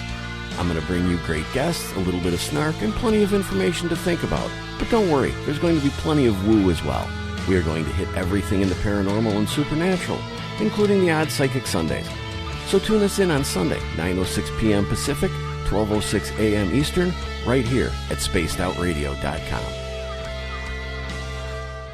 Hello, this is your guitar man, Ron Bumblefoot Thal, and I have to tell you, I love the response I get for Little Brother is Watching from Spaced Out Radio fans. It's amazing how music can inspire and make people think deeper about what's going on in the supernatural world. You can head over to my website, bumblefoot.com, to check out my music, my guitar workshops, my touring, even check out some of the hot sauces that I'm working on. And make sure you keep on listening, because with Spaced Out Radio, you know Little Brother is watching. Move over, brother, and let me own Saturday night. This is Rich Giordano, and I'm inviting you to tune on in to Spaced Out Saturdays starting at 9 p.m. Pacific, 12 a.m. Eastern, where I'm going to bust open the lids on everything paranormal. Why? Because we want answers, and I'm the guy who's going to deliver those answers to you. Join the chat rooms, and we'll see you this Saturday. Just be there. No, really. Hey, space travelers, this is John Resig, founder of the CHIVE and CHIVE Charities. If you know anything about our website, you know we like to do things a little differently. We're not some faceless organization collecting money for a nebulous cause. Our donor dollars go directly toward life-improving items. Then we give those items directly to an underdog who needs it most. To become a donor with Spaced Out Radio's official charity, CHIVE Charities, just go to chivecharities.org/donate. Hello, space travelers. It's me again, Carl. Don't forget to join the Space Travelers Club for just $5 a month and follow Spaced Out Radio on Twitter @Spaced Out Radio. Our Instagram, Dave Scott SOR. Our Facebook page is Spaced Out Radio Show. Our archives are free at youtube.com/Spaced Out Radio. Come woo it up with Spaced Out Radio today. Bye! From the heartlands of Canada to beards around the world, we know how to take care of you. Fill your follicles with the Mighty Moose Beard Oil. All our oils and balms are handmade and 100% natural ingredients because we care about your beard. And hey, use the promo code SOR2019 and get your Mighty Moose Beard Oil today. You can check us out on our website, mightymoosebeard.com.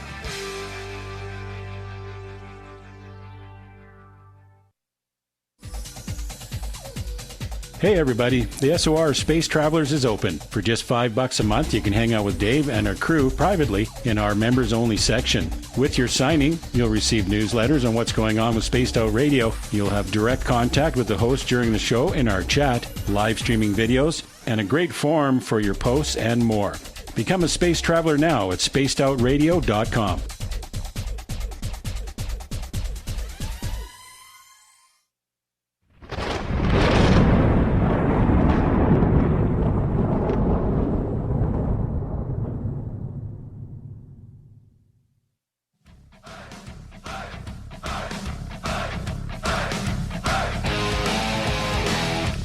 We pass the halfway point of Spaced Out Radio tonight.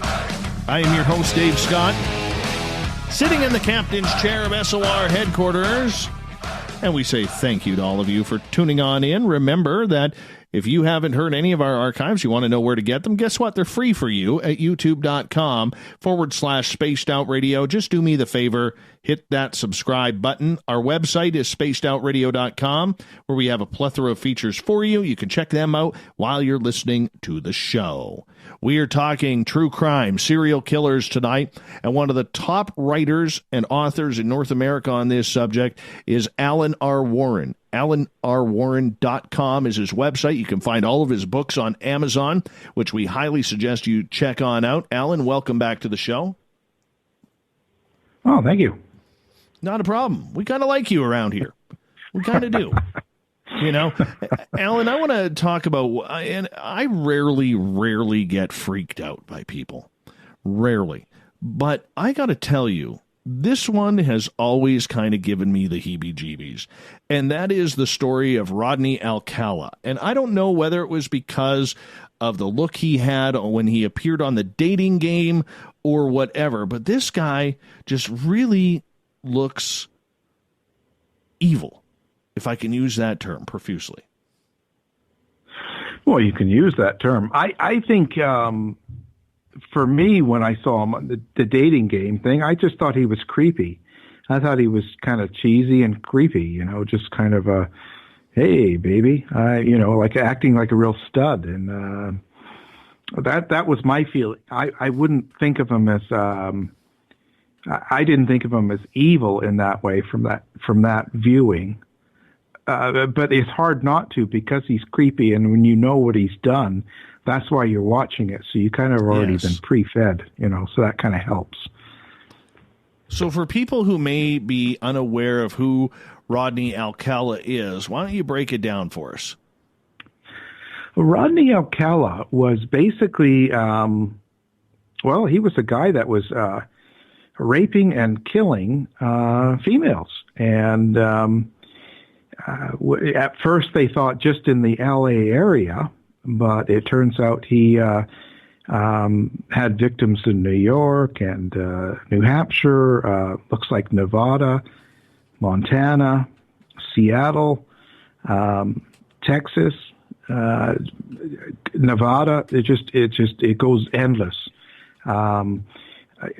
He was creepier in the sense that he would torture his victims. So he took, you know, like a hot iron and would burn them in their genitals. He would make them suffer. And then after he killed them, see, that was the other thing too, because he would bring them to death. So he would choke them till they pass out.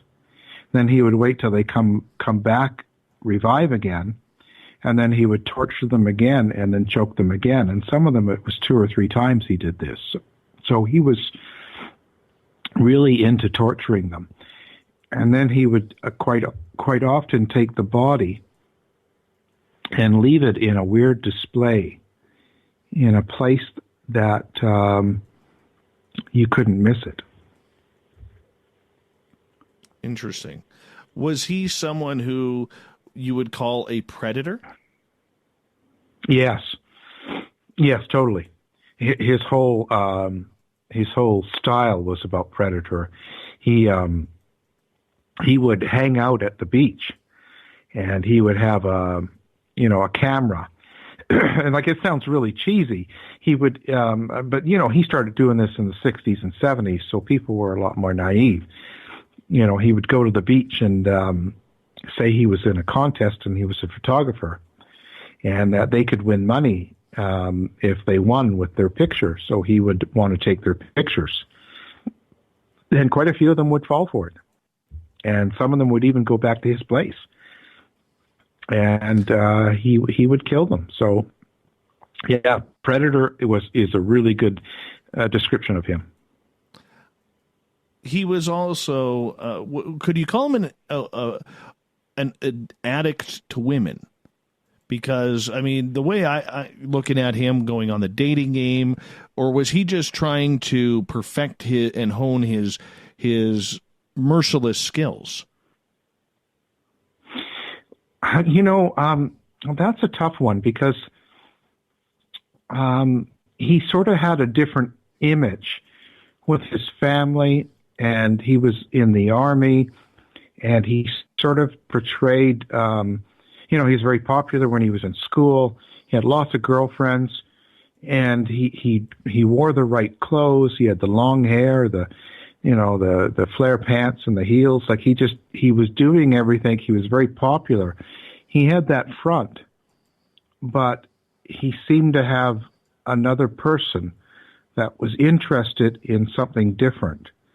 You might say an evil side, or a Dr. Jekyll and Mr. Hyde. His evil side really liked young girls. His very first victim, she was 6, I believe. She might have been 5 even. He was really into the age of between 5 and 13. He wasn't into adult females. That was the good side of Rodney that you would see that was doing all of those things. So the dating game was part of that good image, if that makes sense. He wasn't really into getting a date with an adult woman, but it was something he played along with. He was really interested in what was in the young kids. So that's a tough, almost a split personality there. My goodness. So with his yearning for younger children, basically he was a child killer, but he would go on and use his ruggedly handsome good looks to try and almost bait people into the good image. That's what you're saying. Oh, totally. That was all that was about. He was not interested in pursuing any type of relationship with an adult female. I really believe that. He was totally into the children, into the young girls, and you could tell that with his victims. He wanted the young ones. Sometimes he got fooled. There'd be a 15, 16-year-old, but he really thought she was 12. Like there's that sort of thing. But what made him very different from serial killers, and that's something I think that we should take notice. He started going to areas that had other killers in it. So he would go to a town or a city, like he went to New York, and he was going for people that were fitting the .45 caliber killer. So he would pick up women that were in their late 20s, early 30s, and he would kill them. That fulfilled his need to kill, but it wasn't who he was interested in raping or having any sort of any sort of an attack scenario. It was almost just to fill a different need. He also did that in Seattle. He did that in quite a few other cities, but it wasn't. It was his way of killing and letting his victim be categorized with someone else. There was even some of his victims they thought belonged to the the Hillside Strangler. quite a few other killers throughout the U.S. He would go to that area and select a few victims, and they would just get put in under that. So, so he's a very bizarre person. How many people did he kill? We don't know. We really don't. He's been convicted and sent to death for over 5 times. But his DNA has come up positive for at least 12 other victims. So, in his whole career, as you call it, and being all around the States, we really don't know. This guy was a girl, like a teenage girl summer camp. He was a counselor for them for ages to 12 to 15. Wow. He did that for 3 summers. This is a guy that was raping and killing. We really don't know. And the only, we know for sure of 5. But the problem, like I said, with the issue that we have is that all of these victims are being tested against his DNA, and every year we seem to get 3 or 4 more hits. I really don't know where it's going to end with Rodney Alcala. I think you're going to see someone, he's going to be up there with the, the Bundys. He's going to be probably 40 or 50, I think, by the time it's done. But he'll never get convicted. He'll never get prosecuted for most of these. And, this one I took on mainly because of the justice system, because how ridiculous it is. He's been sentenced to death. He's killed these women, these girls, and others he's attacked, and they survived. And every time he gets sentenced for death, he gets an automatic appeal. Because it's in California, the Supreme Court doesn't allow the death. They end up overturning his sentence every single time. He's had to... a lot of his victims that survived has had to go to trial 3 times, and it's just like this rotating system that keeps it alive. One of his first victims just went to one of the last trials in 2012. This is from 1969. This poor girl has to go to trial after trial after trial. Her whole life she's living with this, and she's not the only one. And that's because of this justice system that is not working for the victim. And that's kind of the problem I have. That's why I choose a lot of the cases I've covered. That almost reminds me in a British Columbia tie, the case with Clifford Olson, where this was a child killer. For our American listeners who may not know, a child killer. I believe he killed 14 children in the late 70s, early 1980s. That's when I was a child growing up. He didn't care if they were boys or girls. He was going to, fill his fetish that he had. And for years, up until his death, he was still torturing the families regarding the deaths of their children. And for a lot of people, I mean, there was actually talk of because of him, bringing back capital punishment, because of that Canada had never seen anything like that at that time. And so this case where he keeps, going back to trial after trial after trial, I mean, goodness, that almost hits home here in British Columbia. Yeah. Well, and the worst thing about Alcala, in the trials, he acts as his own lawyer, so he gets to question his victims. He gets to really. I put one of the trial transcripts in there so you can see actually how badly he treats victims, people that he's raped and left for dead, and then he gets to ask them really. It's really disgusting what goes on. And you know what else? He's crazy. He's a crazy man. He shows them his dating game appearance. And the last trial, he showed them, I don't know if you remember this, but remember the Arlo Guthrie and Alice's Restaurant? No, there was a song. It was a hippie song about going to Vietnam War, and he was a protester, Guthrie, and he sung the song, and they made a movie about it, where they wouldn't take him in the army unless he killed, and he jumped up and down in the office to get into the army to go kill. So it was kind of a satire, but he showed them this. This is kind of the weird stuff he does. But that's not justice, that you're torturing the victim over and over and over again. And it's going to keep going this way. He's 72, still alive. Who knows when it's going to end? How many victims survived him?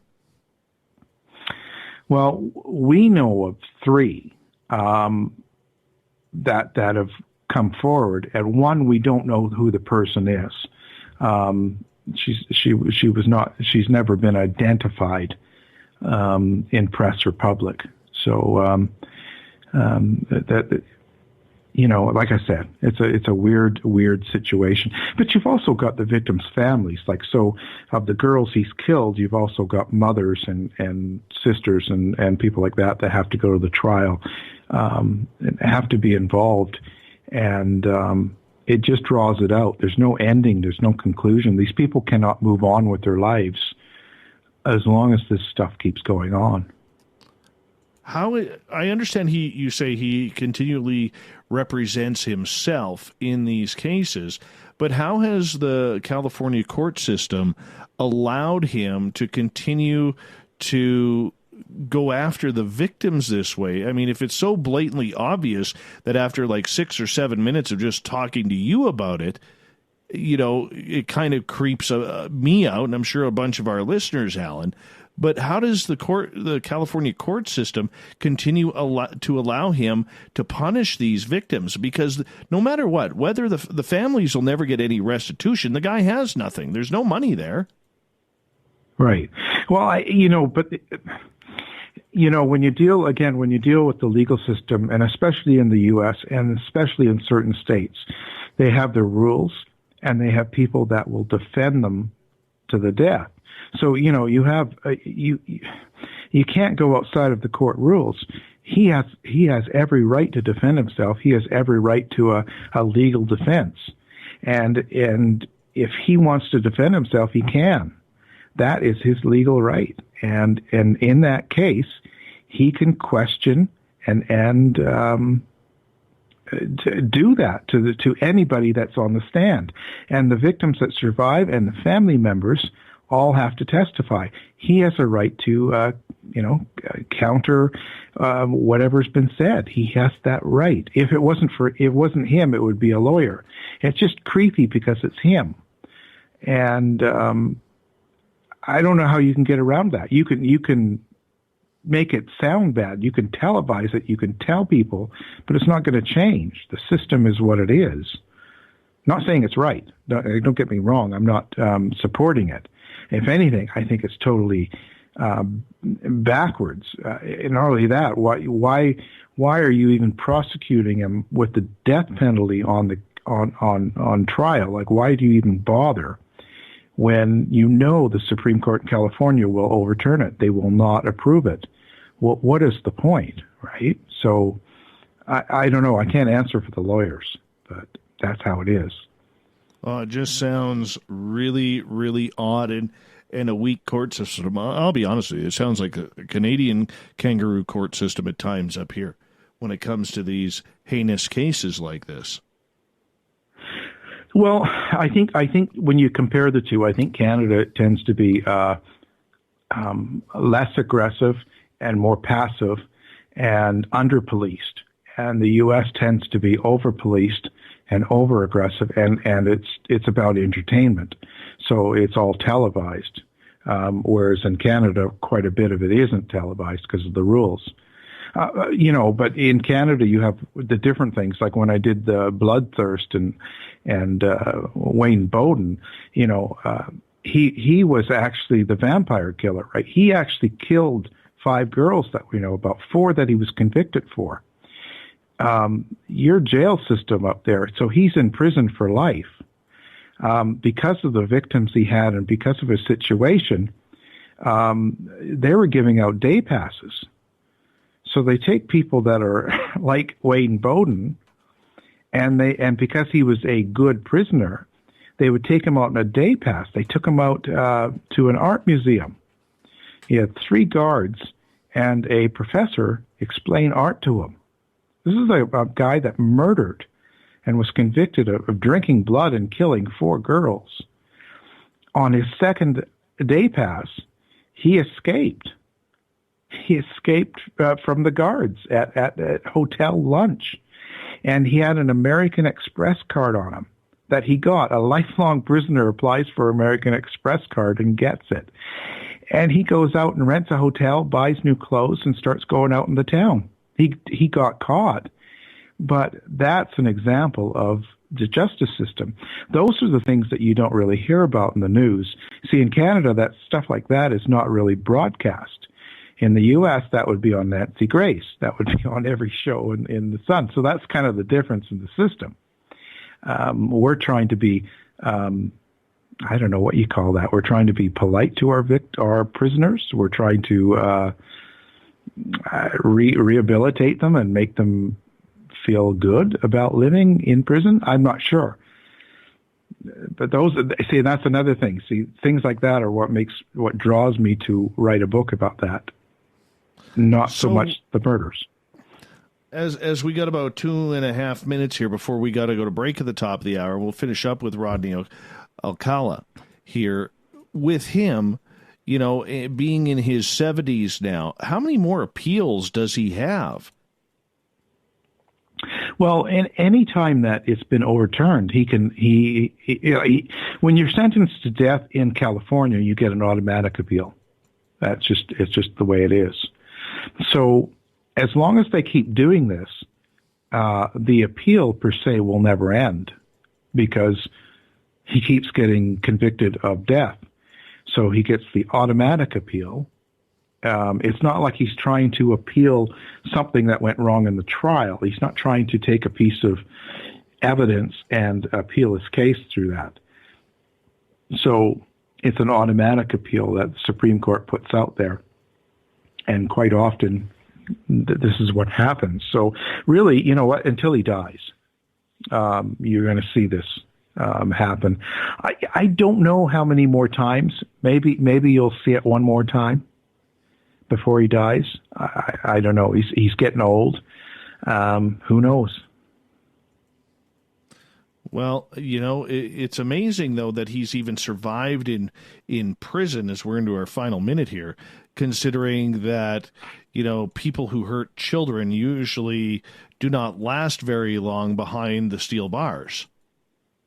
Well, that's true. But in other cases, too, they get put in the, kind of a segregated community. They get put in with people that are mentally challenged, or they get put in their own cell. They get put in places where people don't really have access to them. And the few that do have access to them are either really disturbed, or they don't even know who he is, or who knows. But quite a few people like this survive. I mean, it's something we think should happen or would happen to them, but it doesn't always. He's a perfect example. All right, Alan, I'm going to get you to hold on right there as we're going to go to break at the top of the hour. Hour 3 coming up. We're going to get into another couple of books if we have time with Alan. He's one of the most talented true crime writers on this continent of North America. Check out his website, alanrwarren.com. His books are on Amazon. Hour 3 of Spaced Out Radio coming up next.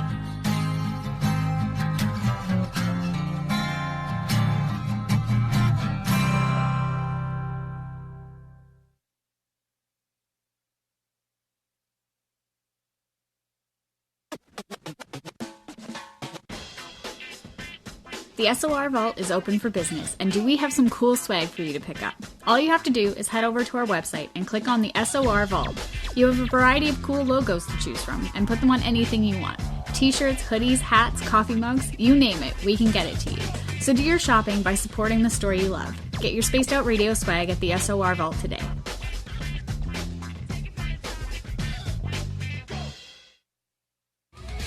adding to the entertainment online for Spaced Out Radio. I'm Amber Beckrud, and I want to invite you to subscribe to our YouTube channel and check out Cryptid Tales, where I will take you on a journey into some of the strangest legends and lore from around the world, relaying the stories to you of the strange creatures and experiences that people have had throughout time. You can find Cryptid Tales at youtube.com/Spaced Out Radio. And while you're there, don't forget to check out our free archives and leave a comment. See you there. Hello, Space Travelers. It's me again, Carl. Don't forget to join the Space Travelers Club for just $5 a month. And follow Spaced Out Radio on Twitter at Spaced Out Radio. Our Instagram, Dave Scott SOR. Our Facebook page is Spaced Out Radio Show. Our archives are free at youtube.com/Spaced Out Radio. Come woo it up with Spaced Out Radio today. Bye!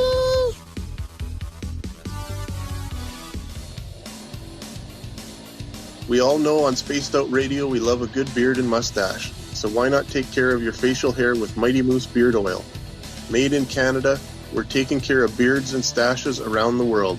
We use 100% natural ingredients with our oils and balms to make your whiskers feel silky smooth.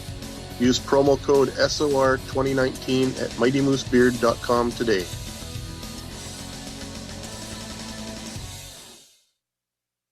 Hello, this is your guitar man, Ron Bumblefoot Thal, and I have to tell you, I love the response I get for Little Brother is Watching from Spaced Out Radio fans. It's amazing how music can inspire and make people think deeper about what's going on in the supernatural world. You can head over to my website, bumblefoot.com, to check out my music, my guitar workshops, my touring, even check out some of the hot sauces that I'm working on. And make sure you keep on listening, because with Spaced Out Radio, you know Little Brother is watching. Looking for creative ways to get your company out in the public? How about advertising on Spaced Out Radio? Our sales department is waiting to hear from you, and we can work around any budget. From commercial spots to banners to special promotions, there are many opportunities to get your name and product out to our SOR listeners.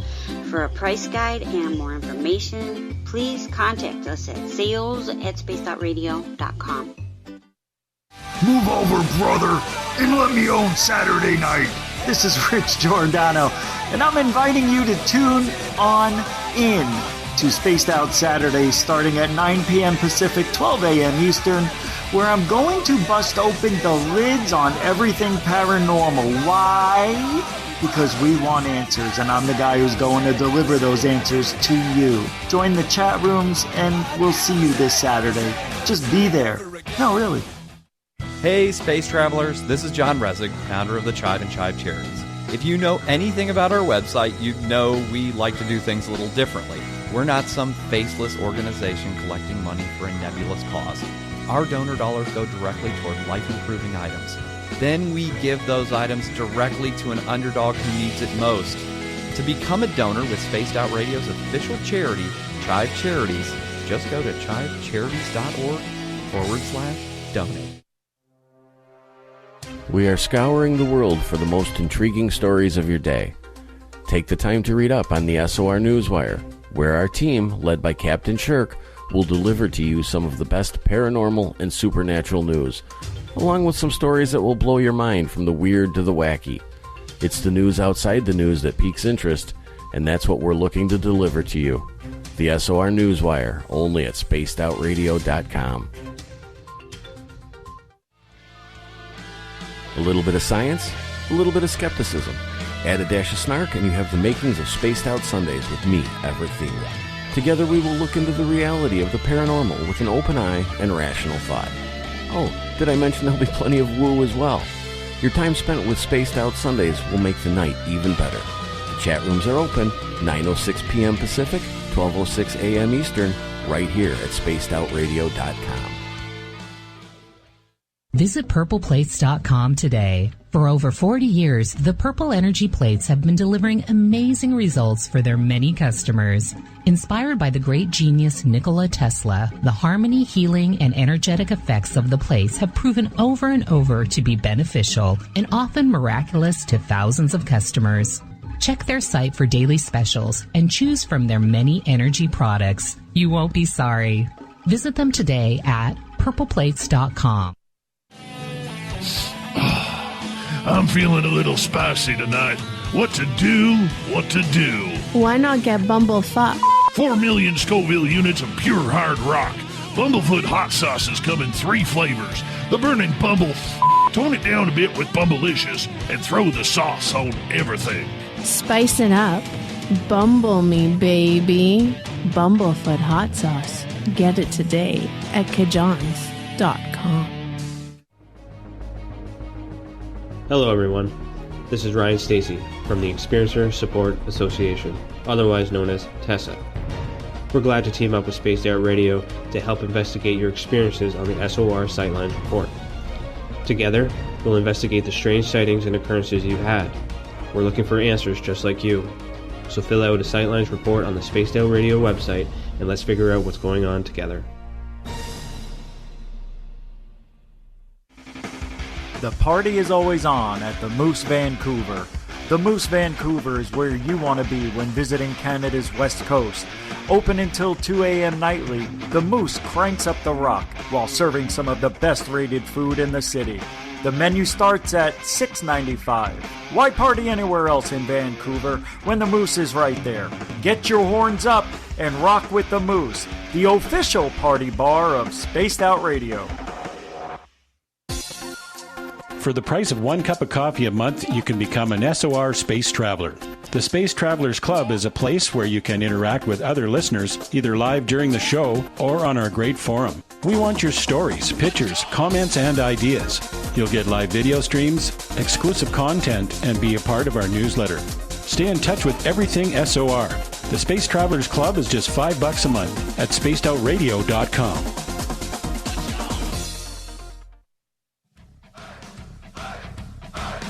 Would you like to connect with us? Head to spacedoutradio.com for all your latest show info. Now, back to Dave Scott and SOR. We're underway in the third and final hour of Spaced Out Radio tonight. I am your host, Dave Scott. Thank you so much for tuning us on in, especially if you're listening in on our digital affiliates, Revolution Radio and Kingdom of Nye Radio. We're also terrestrially heard on WQEE 99.1 FM in Noonan, Georgia, KDNF AM 1560 in Dangerfield, Texas, UPRN 107.7 FM in New Orleans, KZFX 93.7 FM in Ridgecrest, California, and in Reedsport, Oregon, KDUN AM 1030.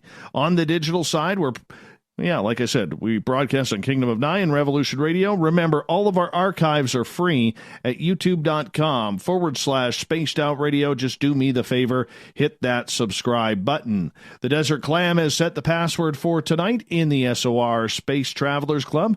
Eclipsarian. Eclipsarian is your password. Use it wisely, Space Travelers, as the Clam sets the password each and every night right here on Spaced Out Radio. Our website is spacedoutradio.com. We got a plethora of features for you. Rock out to Bumblefoot, do a little shopping at the SOR Vault. Grab a great book from We Read the Night. Join the Space Travelers Club for $5 a month, and Captain Shirk has you all up to date on the SOR Newswire. For the final time tonight, we introduce award-winning author, best-selling author, Alan R. Warren. True crime, we're talking serial killers tonight. He has 9 books out that can be found on Amazon. Alan, thank you so much for joining us. What a great show this has been so far. No, it's my pleasure. Actually, I have 16 books now. 16? Oh, wow. Yeah. Then I'm behind. I am way behind, and I apologize about that. No, that's okay. I think it still says that on my write-up on Amazon, so that's not a surprise. Let's get into where can we go from here? Because there's just so many stories to talk about. You know, I'm thinking we could go across the pond to Dennis Andrew Nilsen. I mean, this looks like an interesting story from the UK. What's up with Dennis Nilsen? Well, actually, Dennis Nilsen is interesting, but you know what fits better? I think the Hannibal the Cannibal. Okay, let's go there. Mr. Maudsley. I think that the reason is because when we talk about him, he was a guy that had a really bad early life and was really walking the streets of London by the time he was 16. and he was doing drugs, and he was being a male hooker, a rent boy. And one of his regular customers he ended up killing. And that's what put him into prison. But because of his bad lifestyle, like his abuse at being so young and all that, they decided he wasn't fit mentally, so they put him in a hospital, mental hospital for prisoners. And this is what's interesting about him is when you were talking about why people kill and stuff. He actually had a real problem with pedophiles, which most people don't like pedophiles. So, but he killed 2 of them, and he ended up getting put in regular prison because he killed them in the hospital. And you see, so what that led to was he wanted to get back to the hospital and not being in the prison, so he started killing other inmates and hoping to get put back in the mental. So what he would do was he would completely smash up their heads. Just totally. It's just amazing what he did to their, and he would take a spoon and stick it in their brain after he had their skull cut open, and he would make sure everyone saw that. So he got known as being Spoons, or being the cannibal, and he thought for sure that would put him in the mental hospital, but it didn't. He ended up getting put into that prison that you, just like the cell that you see on the real Hannibal the Cannibal movies, that little metal cell. It's identical to that, what you see in the movie, but there's 2 of them, and it's in the basement of Wakefield Prison. But you see, that's kind of what's interesting. This man was killing to try and get put into a mental hospital. That was his goal. It wasn't about anybody in particular, and he thought he was doing everyone, the world a favor by killing pedophiles. So, when you talked about interesting murder and what drives people to murder. But he, whether that's sociopath or psychopath, it's really hard to determine there. I don't even know where to go with that. I mean, you can't even dream that up.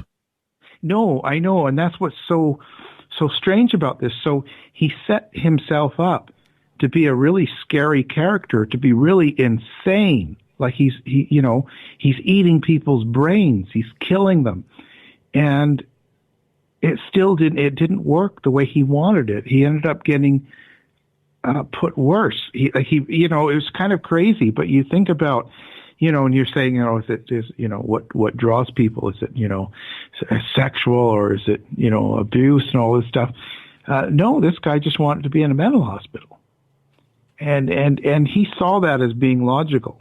It wasn't, his whole goal was to get put back into, Broadmoor Hospital. That was his whole goal in killing people. Wow. So, was he actually eating the people? Well, you see, we don't really know, because he hasn't told us. And the strange thing is, there was a guard that said that he saw him eating the brain, and there was another one that said no, and then one of the other persons that was with him, another inmate that was helping him kill one of the victims, said that he didn't do it. But it's kind of, who knows? Do we really know?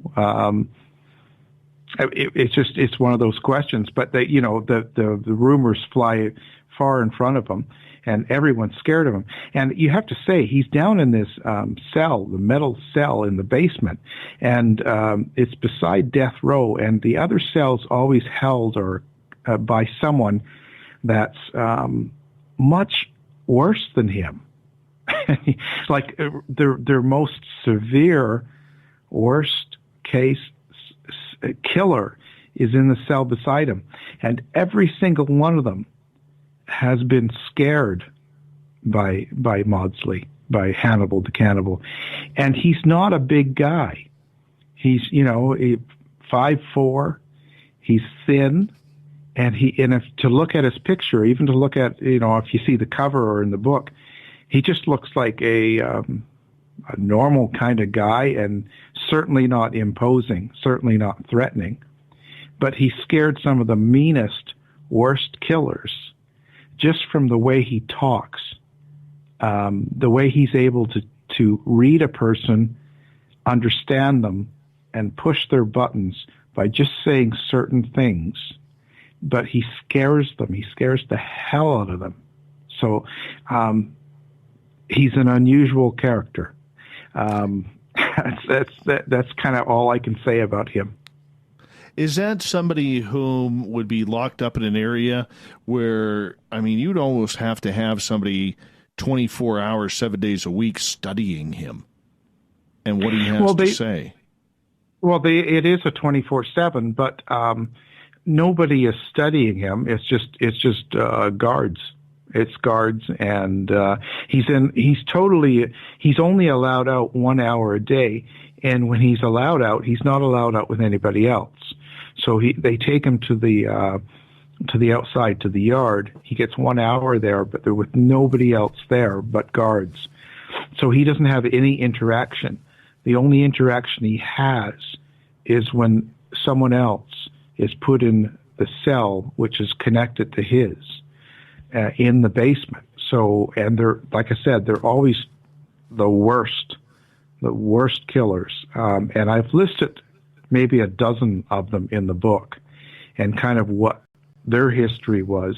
It's just a briefing to say, look at this, here's this guy, and he's killed like 20 people, and he's just a savage, and he comes out, peeing himself because he's so scared of Hannibal, this little guy. So it just shows you how powerful the mind can be, and how his reputation precedes him, and how people buy into it.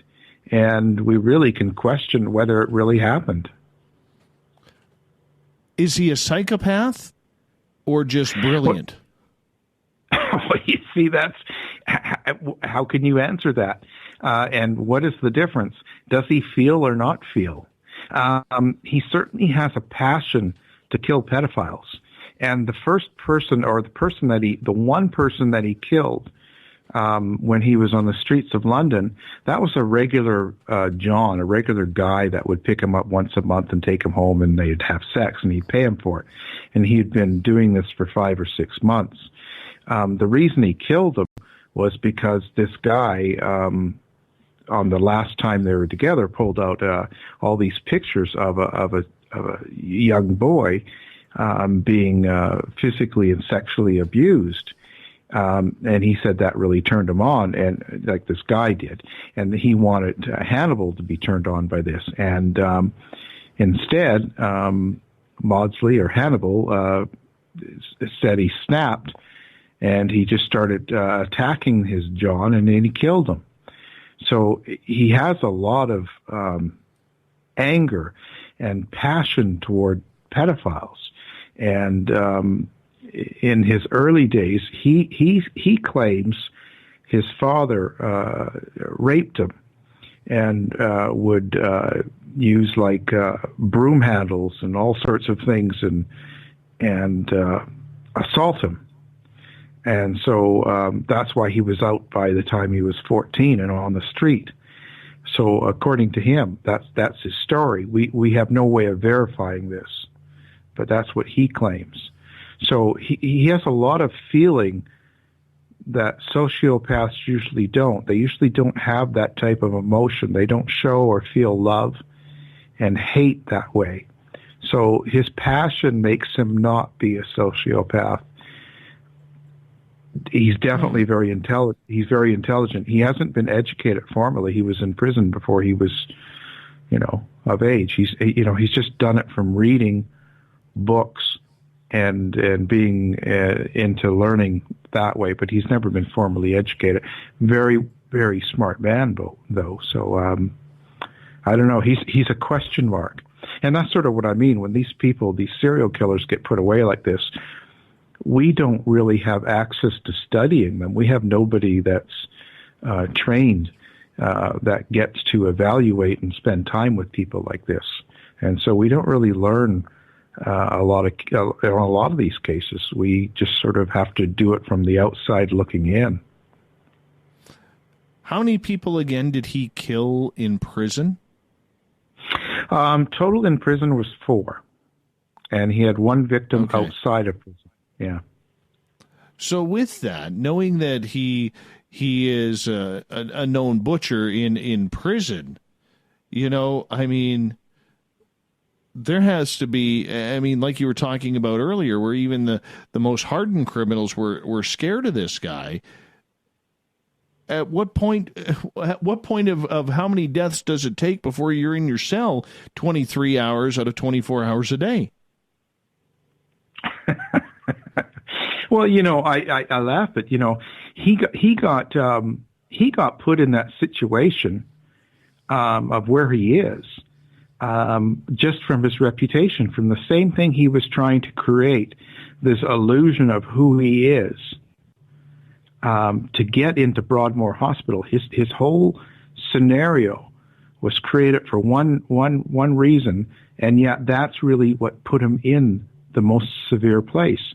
The people that he gets housed in beside are mass murderers, or people that were just savage, brutal killers. Nothing, not even comparable. Because, like I said, most of what he's done has been in prison, and it's been all about the image.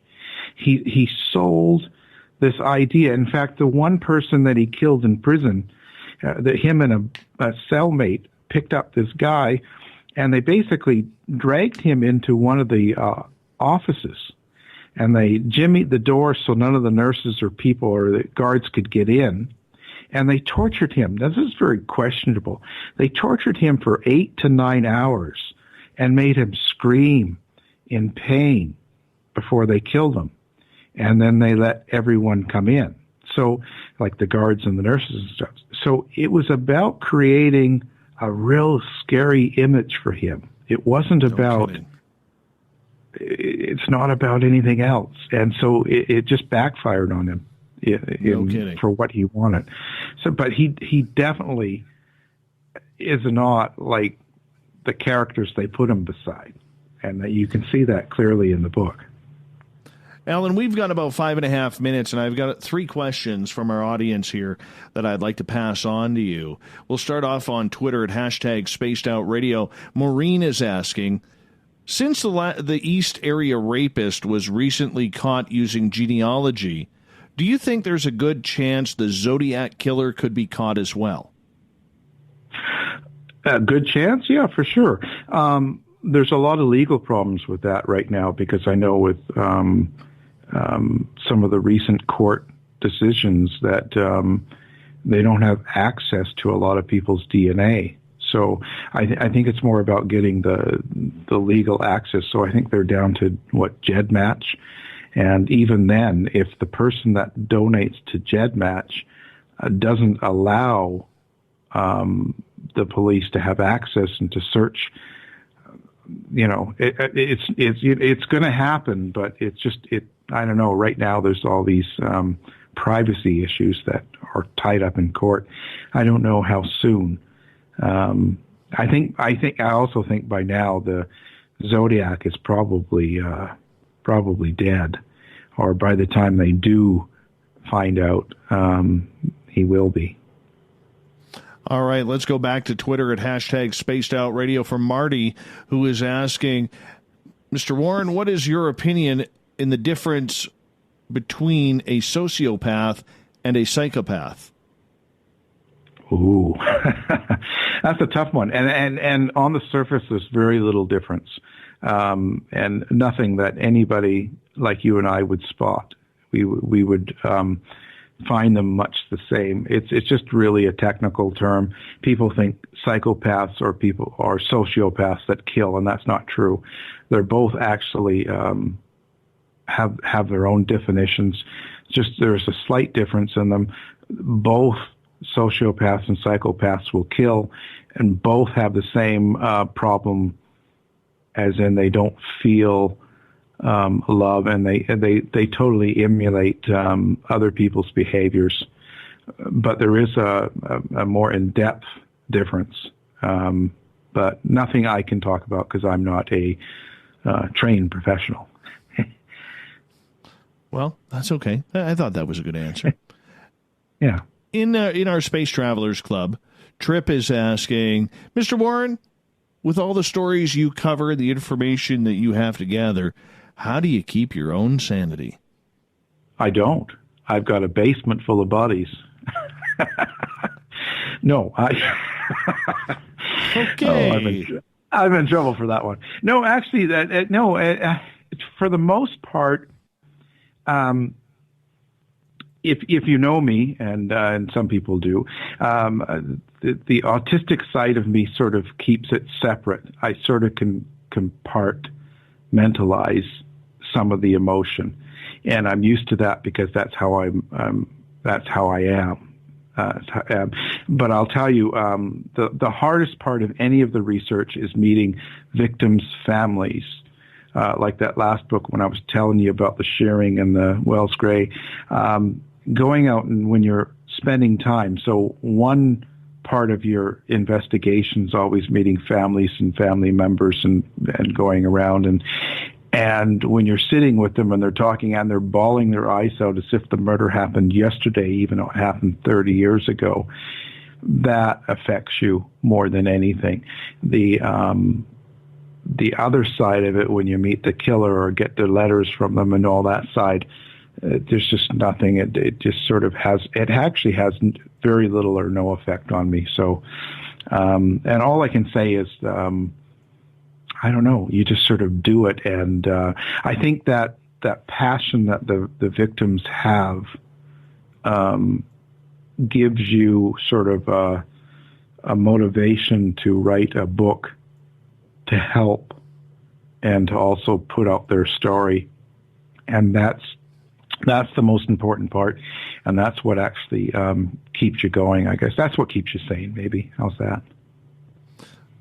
Well, my friend, I think that's a great answer. And I do have to say that we only got about a minute left here. Why don't you quickly tell us about your books, where we can find your work so our audience can maybe check you on out? Well, the books are at most fine bookstores. And in Canada, it's what, Indigo and Chatters and Barnes & Noble and, of course, Amazon. And my website, alanrwarren.com, like you said. If you go to houseofmysteryradio.com as well, that's the crime show that I do with other hosts. And that has a lot of information as well. And, of course, I'm on Facebook and Twitter. And I think that's about it. Other than that, I'm hiding. Well, while you're hiding, you're doing some great writing, my friend. Great writing, and I want to congratulate you on that and all the books that you are working on, and continue the great work, and hopefully we can do this again soon. Anytime. That is awesome. That is Alan R. Warren, ladies and gentlemen, as we talk about serial killers, true crime tonight. I really enjoyed that. I really, really enjoyed that. And, we thank him once again, his website, alanrwarren.com. Coming up next, we have the SOR Newswire and the Thought of the Dave. Stay tuned. More Spaced Out Radio coming up.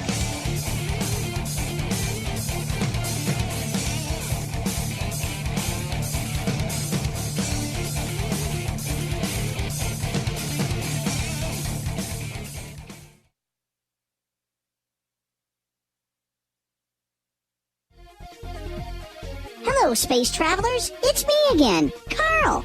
Don't forget to join the Space Travelers Club for just $5 a month and follow Spaced Out Radio on Twitter at Spaced Out Radio. Our Instagram, Dave Scott SOR. Our Facebook page is Spaced Out Radio Show. Our archives are free at youtube.com/Spaced Out Radio. Come woo it up with Spaced Out Radio today. Bye! A little bit of science, a little bit of skepticism. Add a dash of snark and you have the makings of Spaced Out Sundays with me, Everett Thielen. Together we will look into the reality of the paranormal with an open eye and rational thought. Oh, did I mention there'll be plenty of woo as well? Your time spent with Spaced Out Sundays will make the night even better. The chat rooms are open, 9:06 p.m. Pacific, 12:06 a.m. Eastern, right here at spacedoutradio.com. Cold drinks, great food, and the best music in Vancouver. The Moose Vancouver is the place to be, open until 2 a.m. nightly. Everything on the menu starts at just $6.95. Who serves food that cheap anymore? At the Moose, you'll never know who you'll run into. Rock stars, actors, athletes. It's the place everyone wants to be. So join us at the Moose Vancouver, the official party bar of Spaced Out Radio. Hey Spaced Out Radio fans, it's John Resig, founder of the CHIVE and CHIVE Charities. Our goal is to make the life of veterans, first responders, and those with rare medical conditions 10% happier. We do this by donating one grant item, ranging from dance to therapy programs to prosthetic limbs, to those who need it most. To contribute to Spaced Out Radio's official charity, head over to chivecharities.org and become a donor today. We all know on Spaced Out Radio we love a good beard and mustache, so why not take care of your facial hair with Mighty Moose Beard Oil? Made in Canada, we're taking care of beards and stashes around the world. We use 100% natural ingredients with our oils and balms to make your whiskers feel silky smooth. Use promo code SOR2019 at MightyMooseBeard.com today.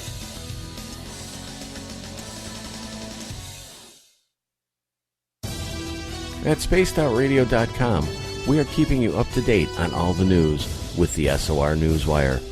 Captain Shirk leads the team that is bringing you the news of the day and exclusive stories on everything paranormal and supernatural.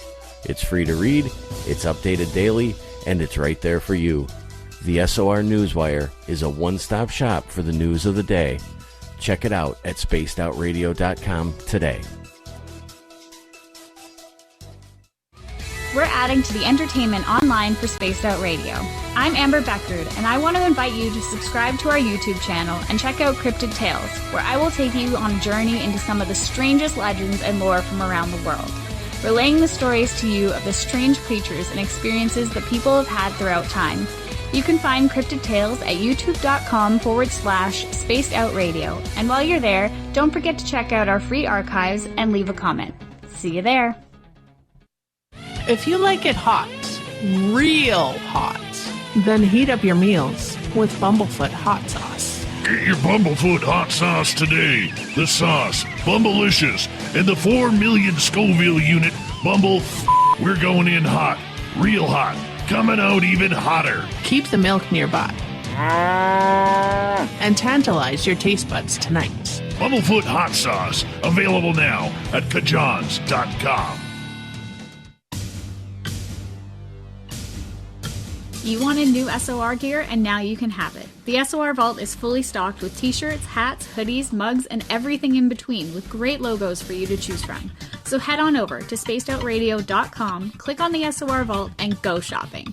Pricing is quite affordable, and you can look good representing your favorite show. So go to our website and pick up your new SOR wear at the SOR Vault today.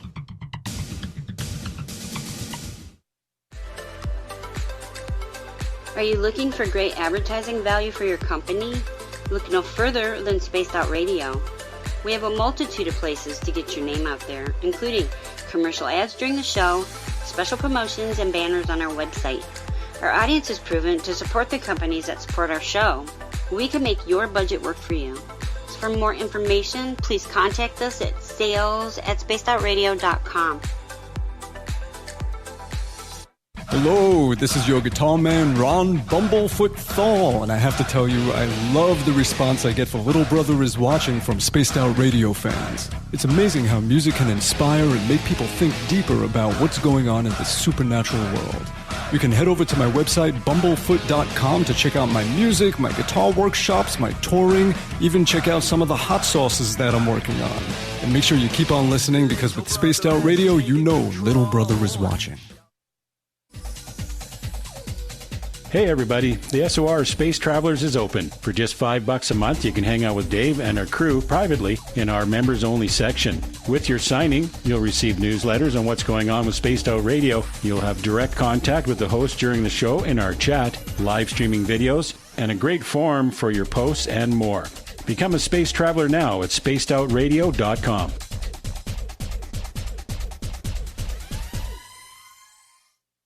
Move over, brother, and let me own Saturday night. This is Rich Giordano, and I'm inviting you to tune on in to Spaced Out Saturdays starting at 9 p.m. Pacific, 12 a.m. Eastern, where I'm going to bust open the lids on everything paranormal. Why? Because we want answers, and I'm the guy who's going to deliver those answers to you. Join the chat rooms, and we'll see you this Saturday. Just be there. No, really.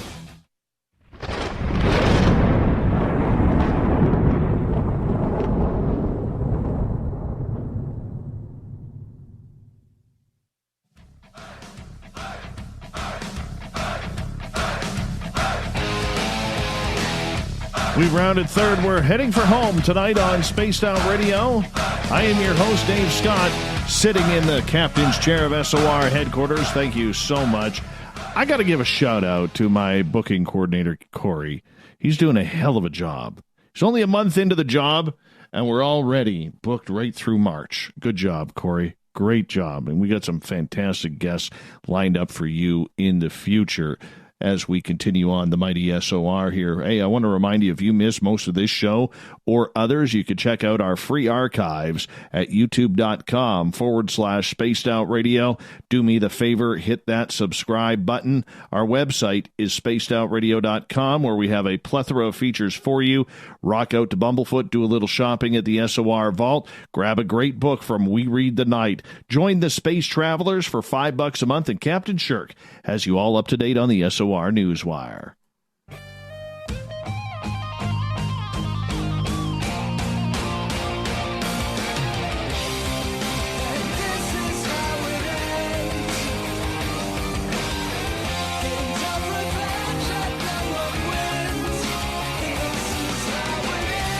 The news is always changing, which is why we bring you the SOR Newswire at the back end of every show, where we get to the weird, the strange, the wacky, and sometimes confrontational.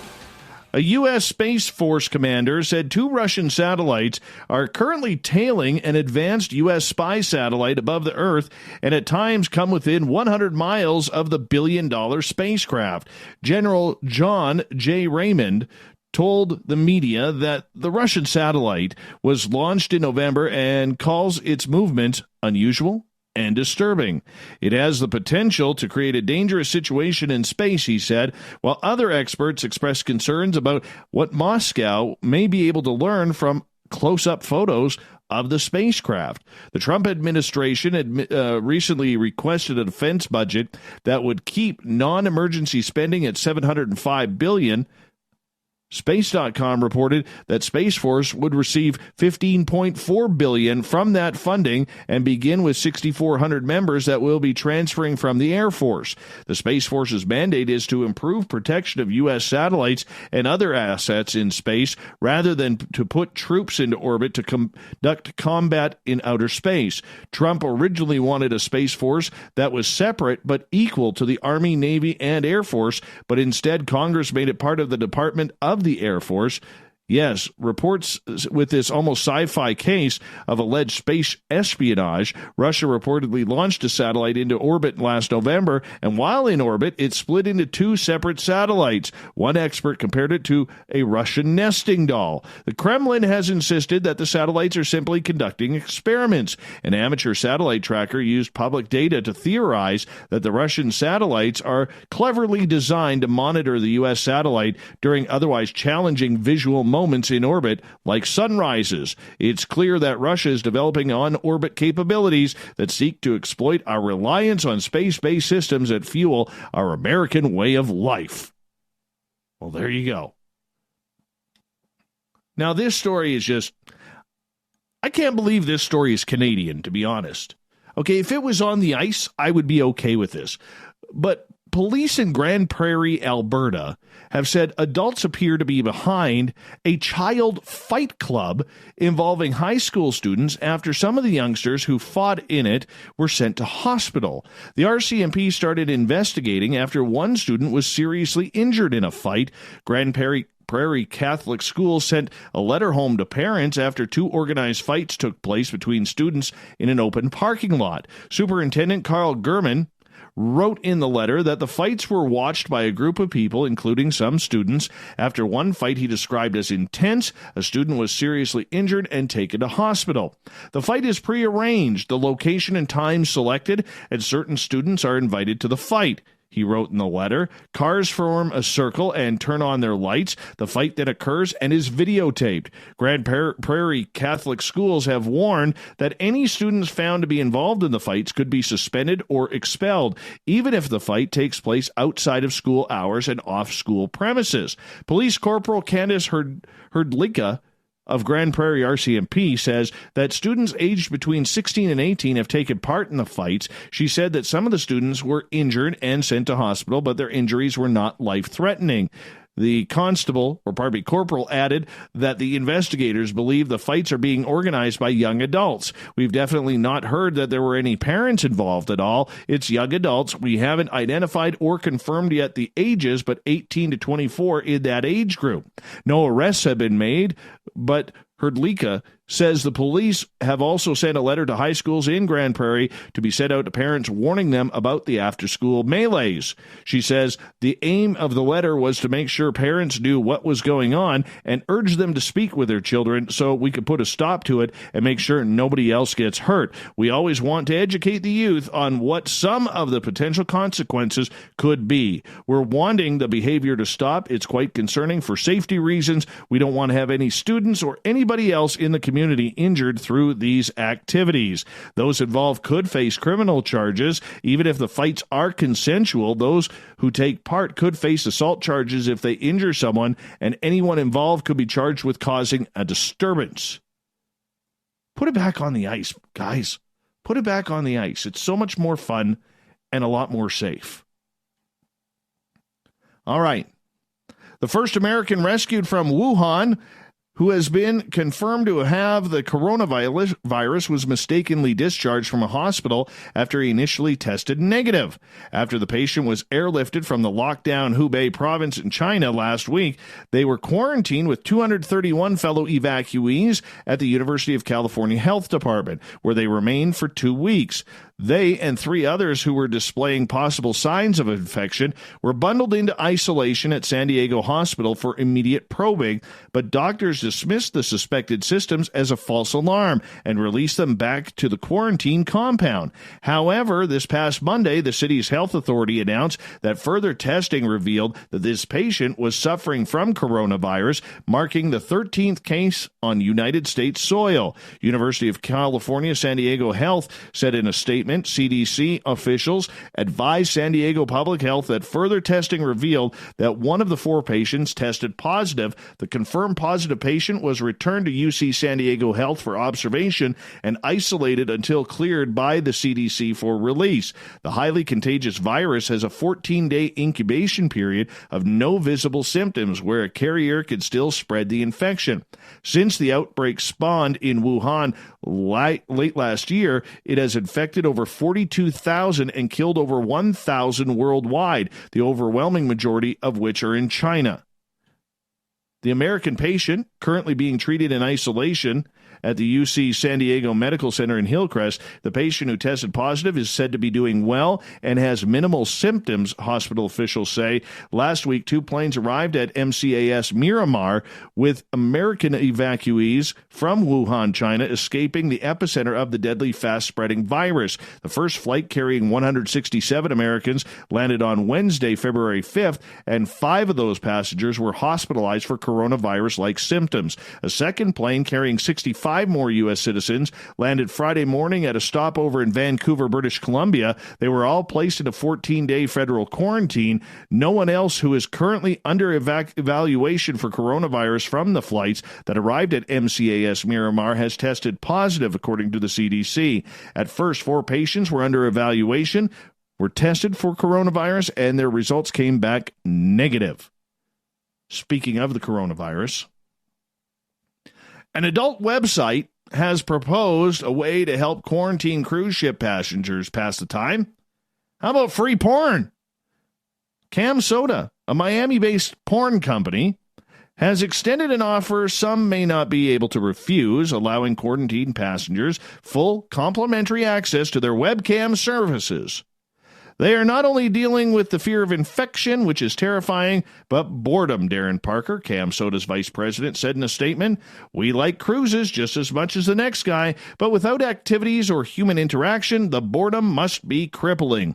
The release continued, in an effort to keep their minds off the coronavirus and to help with the boredom, we're offering passengers and crews the ability to have fun in a safe and controlled environment with camming. Camming is a category of amateur pornography that requires individuals to perform in front of their webcam, usually for a live audience. Viewers typically pay in tips or tokens and are able to chat with the person on the other side of the camera. All Cam Soda requires is for passengers and crew to send them proof of travel documents via email to stranded@camsoda.com. And once received, the individual will get 1,000 free tokens to use to pay for the webcam live streams. A foreseeable problem was that Carnival Corporation and PLC, Princess Cruises' parent company, doesn't allow access to some adult websites on their Wi-Fi network. Yeah, media reached out to Carnival to confirm this, but didn't hear back by the time the story was run. The company also offered free access to their webcams to Kansas City Chiefs and San Francisco 49ers players last month, presumably to let off some steam and lead up to the Super Bowl. The offer isn't a gateway to porn, it's a security measure to ward off potential thieves, Parker said, adding that the players could live stream the feed from their homes. Around 7,300 Diamond Princess and World Dream Cruise passengers have been left stranded and docked in Japan and Hong Kong amidst the coronavirus outbreak. Of the 3,700 people docked in Japan, 251 are Canadian. On Sunday, it was announced that 6 more people tested positive for the virus, bringing the total number of cases to 70 on board. A mountain lion was killed in the Santa Monica Mountains, becoming the first killed under the state's new depredation law. A National Park Service's news release states a 4 to 5-year-old mountain lion named P56, couldn't call it like Ursula or John, lived in the western Santa Monica Mountains south of Highway 101, where a local property owner killed him on January 27th. Over the past 2 years, the landowner had reported 9 attacks that resulted in the loss of 12 animals to the mountain lion, the release said. Mountain lions are designated by California as a specially protected mammal, and hunting has been banned since 1990. However, the California Department of Fish and Wildlife implemented a 3-strike policy in December 27, allowing the property owners to kill mountain lions if the feline has injured or killed livestock or pets. A property owner may kill a mountain lion after he or she has used non-lethal means to deter it. The Park Service has been studying the small population of mountain lions in the Santa Monica Mountains for the past 18 years. The loss of a breeding male is concern for the study, especially when the population is already very small, says Jeff Sikich, the lead field biologist for the project. There are always plenty of animals out there that are not being tracked. Currently, there is only one adult male in the Santa Monica Mountains, and they are tracking, and that is P63. Sounds like a bingo to me. P56 was first caught and outfitted with a GPS tracking collar in April 2017. Wildlife officials in Colorado say they have now filed charges against a woman who filmed video while luring wild deer into her home to feed them.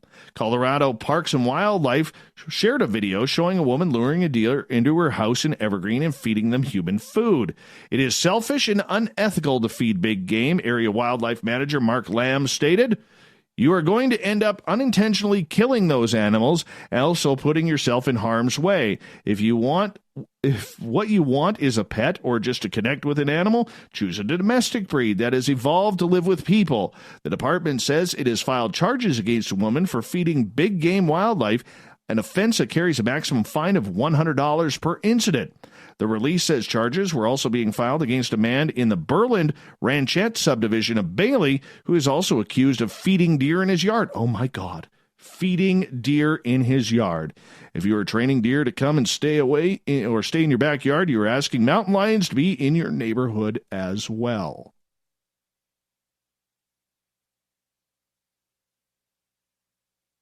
Okay, moving on here. Don't feed the wildlife. They don't like that. Finally, Florida man was attacked by a suspect with a machete at a McDonald's on Sunday night. Devin Quarterman allegedly assaulted the victim, who he knew, during a fight at one of the fast food joints in Pinellas Park. It's unclear what the men were fighting over. Maybe a cheeseburger, quarter pounder, maybe a McChicken. Quarterman, yeah, he sounds like a quarter pounder fan, fled the restaurant after the attack but was arrested Monday and charged with attempted murder. The unidentified victim is listed in critical condition at an area hospital. I'll leave it to Florida man. Fighting a McDonald's all over a cheeseburger.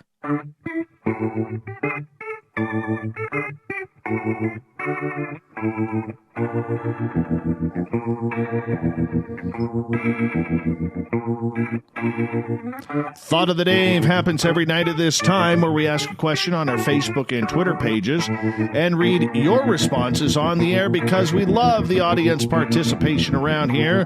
Thank you, Marty, on Twitter at hashtag Spaced Out Radio for the Clown, and Jeff for pointing it out. Thanks, Clam. Today's Thought of the Day is as follows. What do you think causes a serial killer to kill? Let's start off with Marty, the clown guy. I believe it's for the thrill of having that kind of power over their victims. Most serial killers are insecure losers who are psychopaths with no empathy and a need to feel important.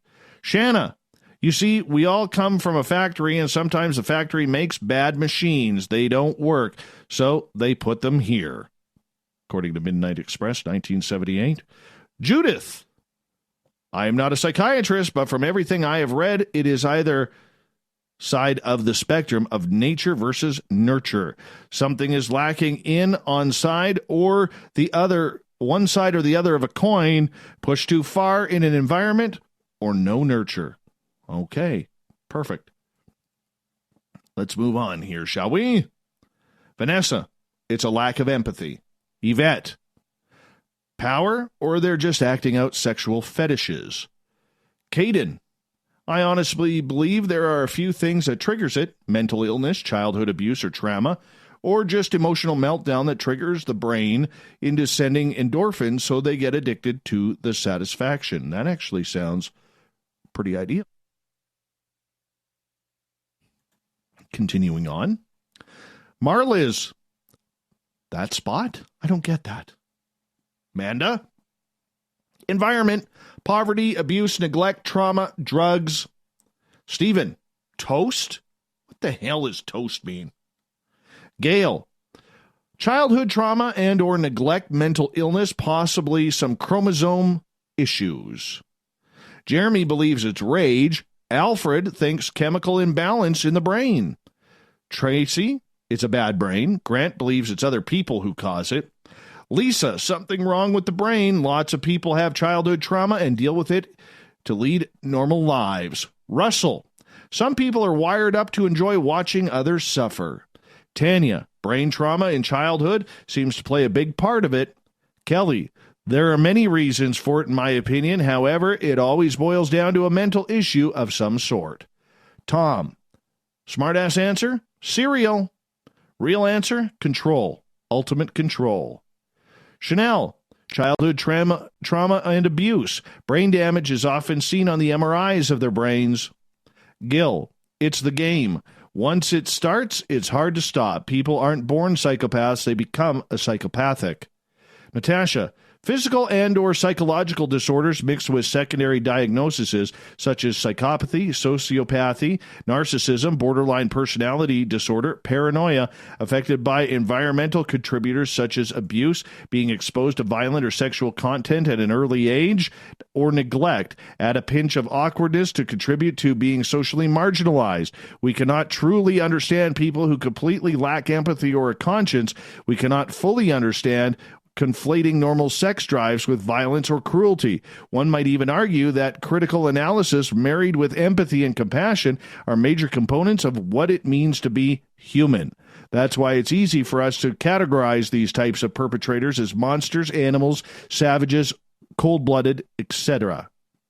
Grant, all evil comes from the mistaken belief in separation.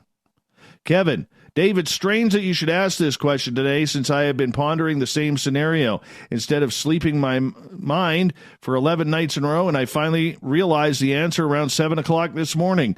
You see, as a child, each serial killer was forced to go through the painful process of breaking in new shoes for his sister or stepmother, traumatizing them for life. Okay. Heather, no love, no God, no pets, no sibling, maybe TV. Genes are everything. Finally, we will get to Michael. Dark entities. My cousin was taken out of this world by a serial killer when he was 12 years old, so I've experienced this scenario. It's not a fun one to go through. Sorry about your loss, Michael. Thank you to everybody participating in today's Thought of the Day. We will do it all again tomorrow on Facebook and Twitter at Spaced Out Radio. And, of course, Captain Shirk for putting together one heck of a news run tonight at spacedoutradio.com. You can check out the SOR Newswire on Facebook as well. Thank you so much for tuning us in. And I hope you enjoyed Alan R. Warren as much as I did tonight. He's going to be back on the show on April 29th. We're going to be talking about doomsday cults in his latest book. We got Mr. Ron Bumblefoot THAL rocking in the background with Little Brother is Watching. Bumblefoot is the official music of Spaced Out Radio, rocking us in and out of every single show.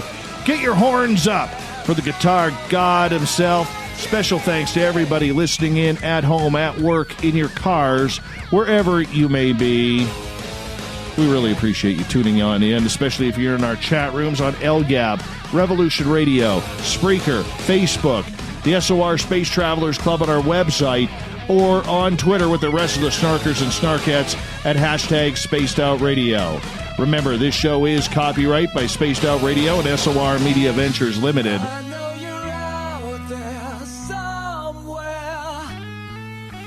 Want to say a big thank you for showing on up, hanging on out with us, and having a lot of fun, because together, my friends, say it with me,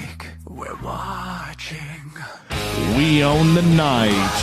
Mr. Bumblefoot, we need a favor. We need you to take us home. I know you're out there somewhere watching me. Tomorrow night on the show, we got Dr. Chris Cogswell and William Pullen. It's Reality Paranormal. Yeah, the woo factor might be a little low tomorrow night, but we're going to have some fun anyways. We'll talk to you tomorrow night, 9:06 Pacific, 12:06 a.m. Eastern. Have a great night. See you tomorrow. Good night.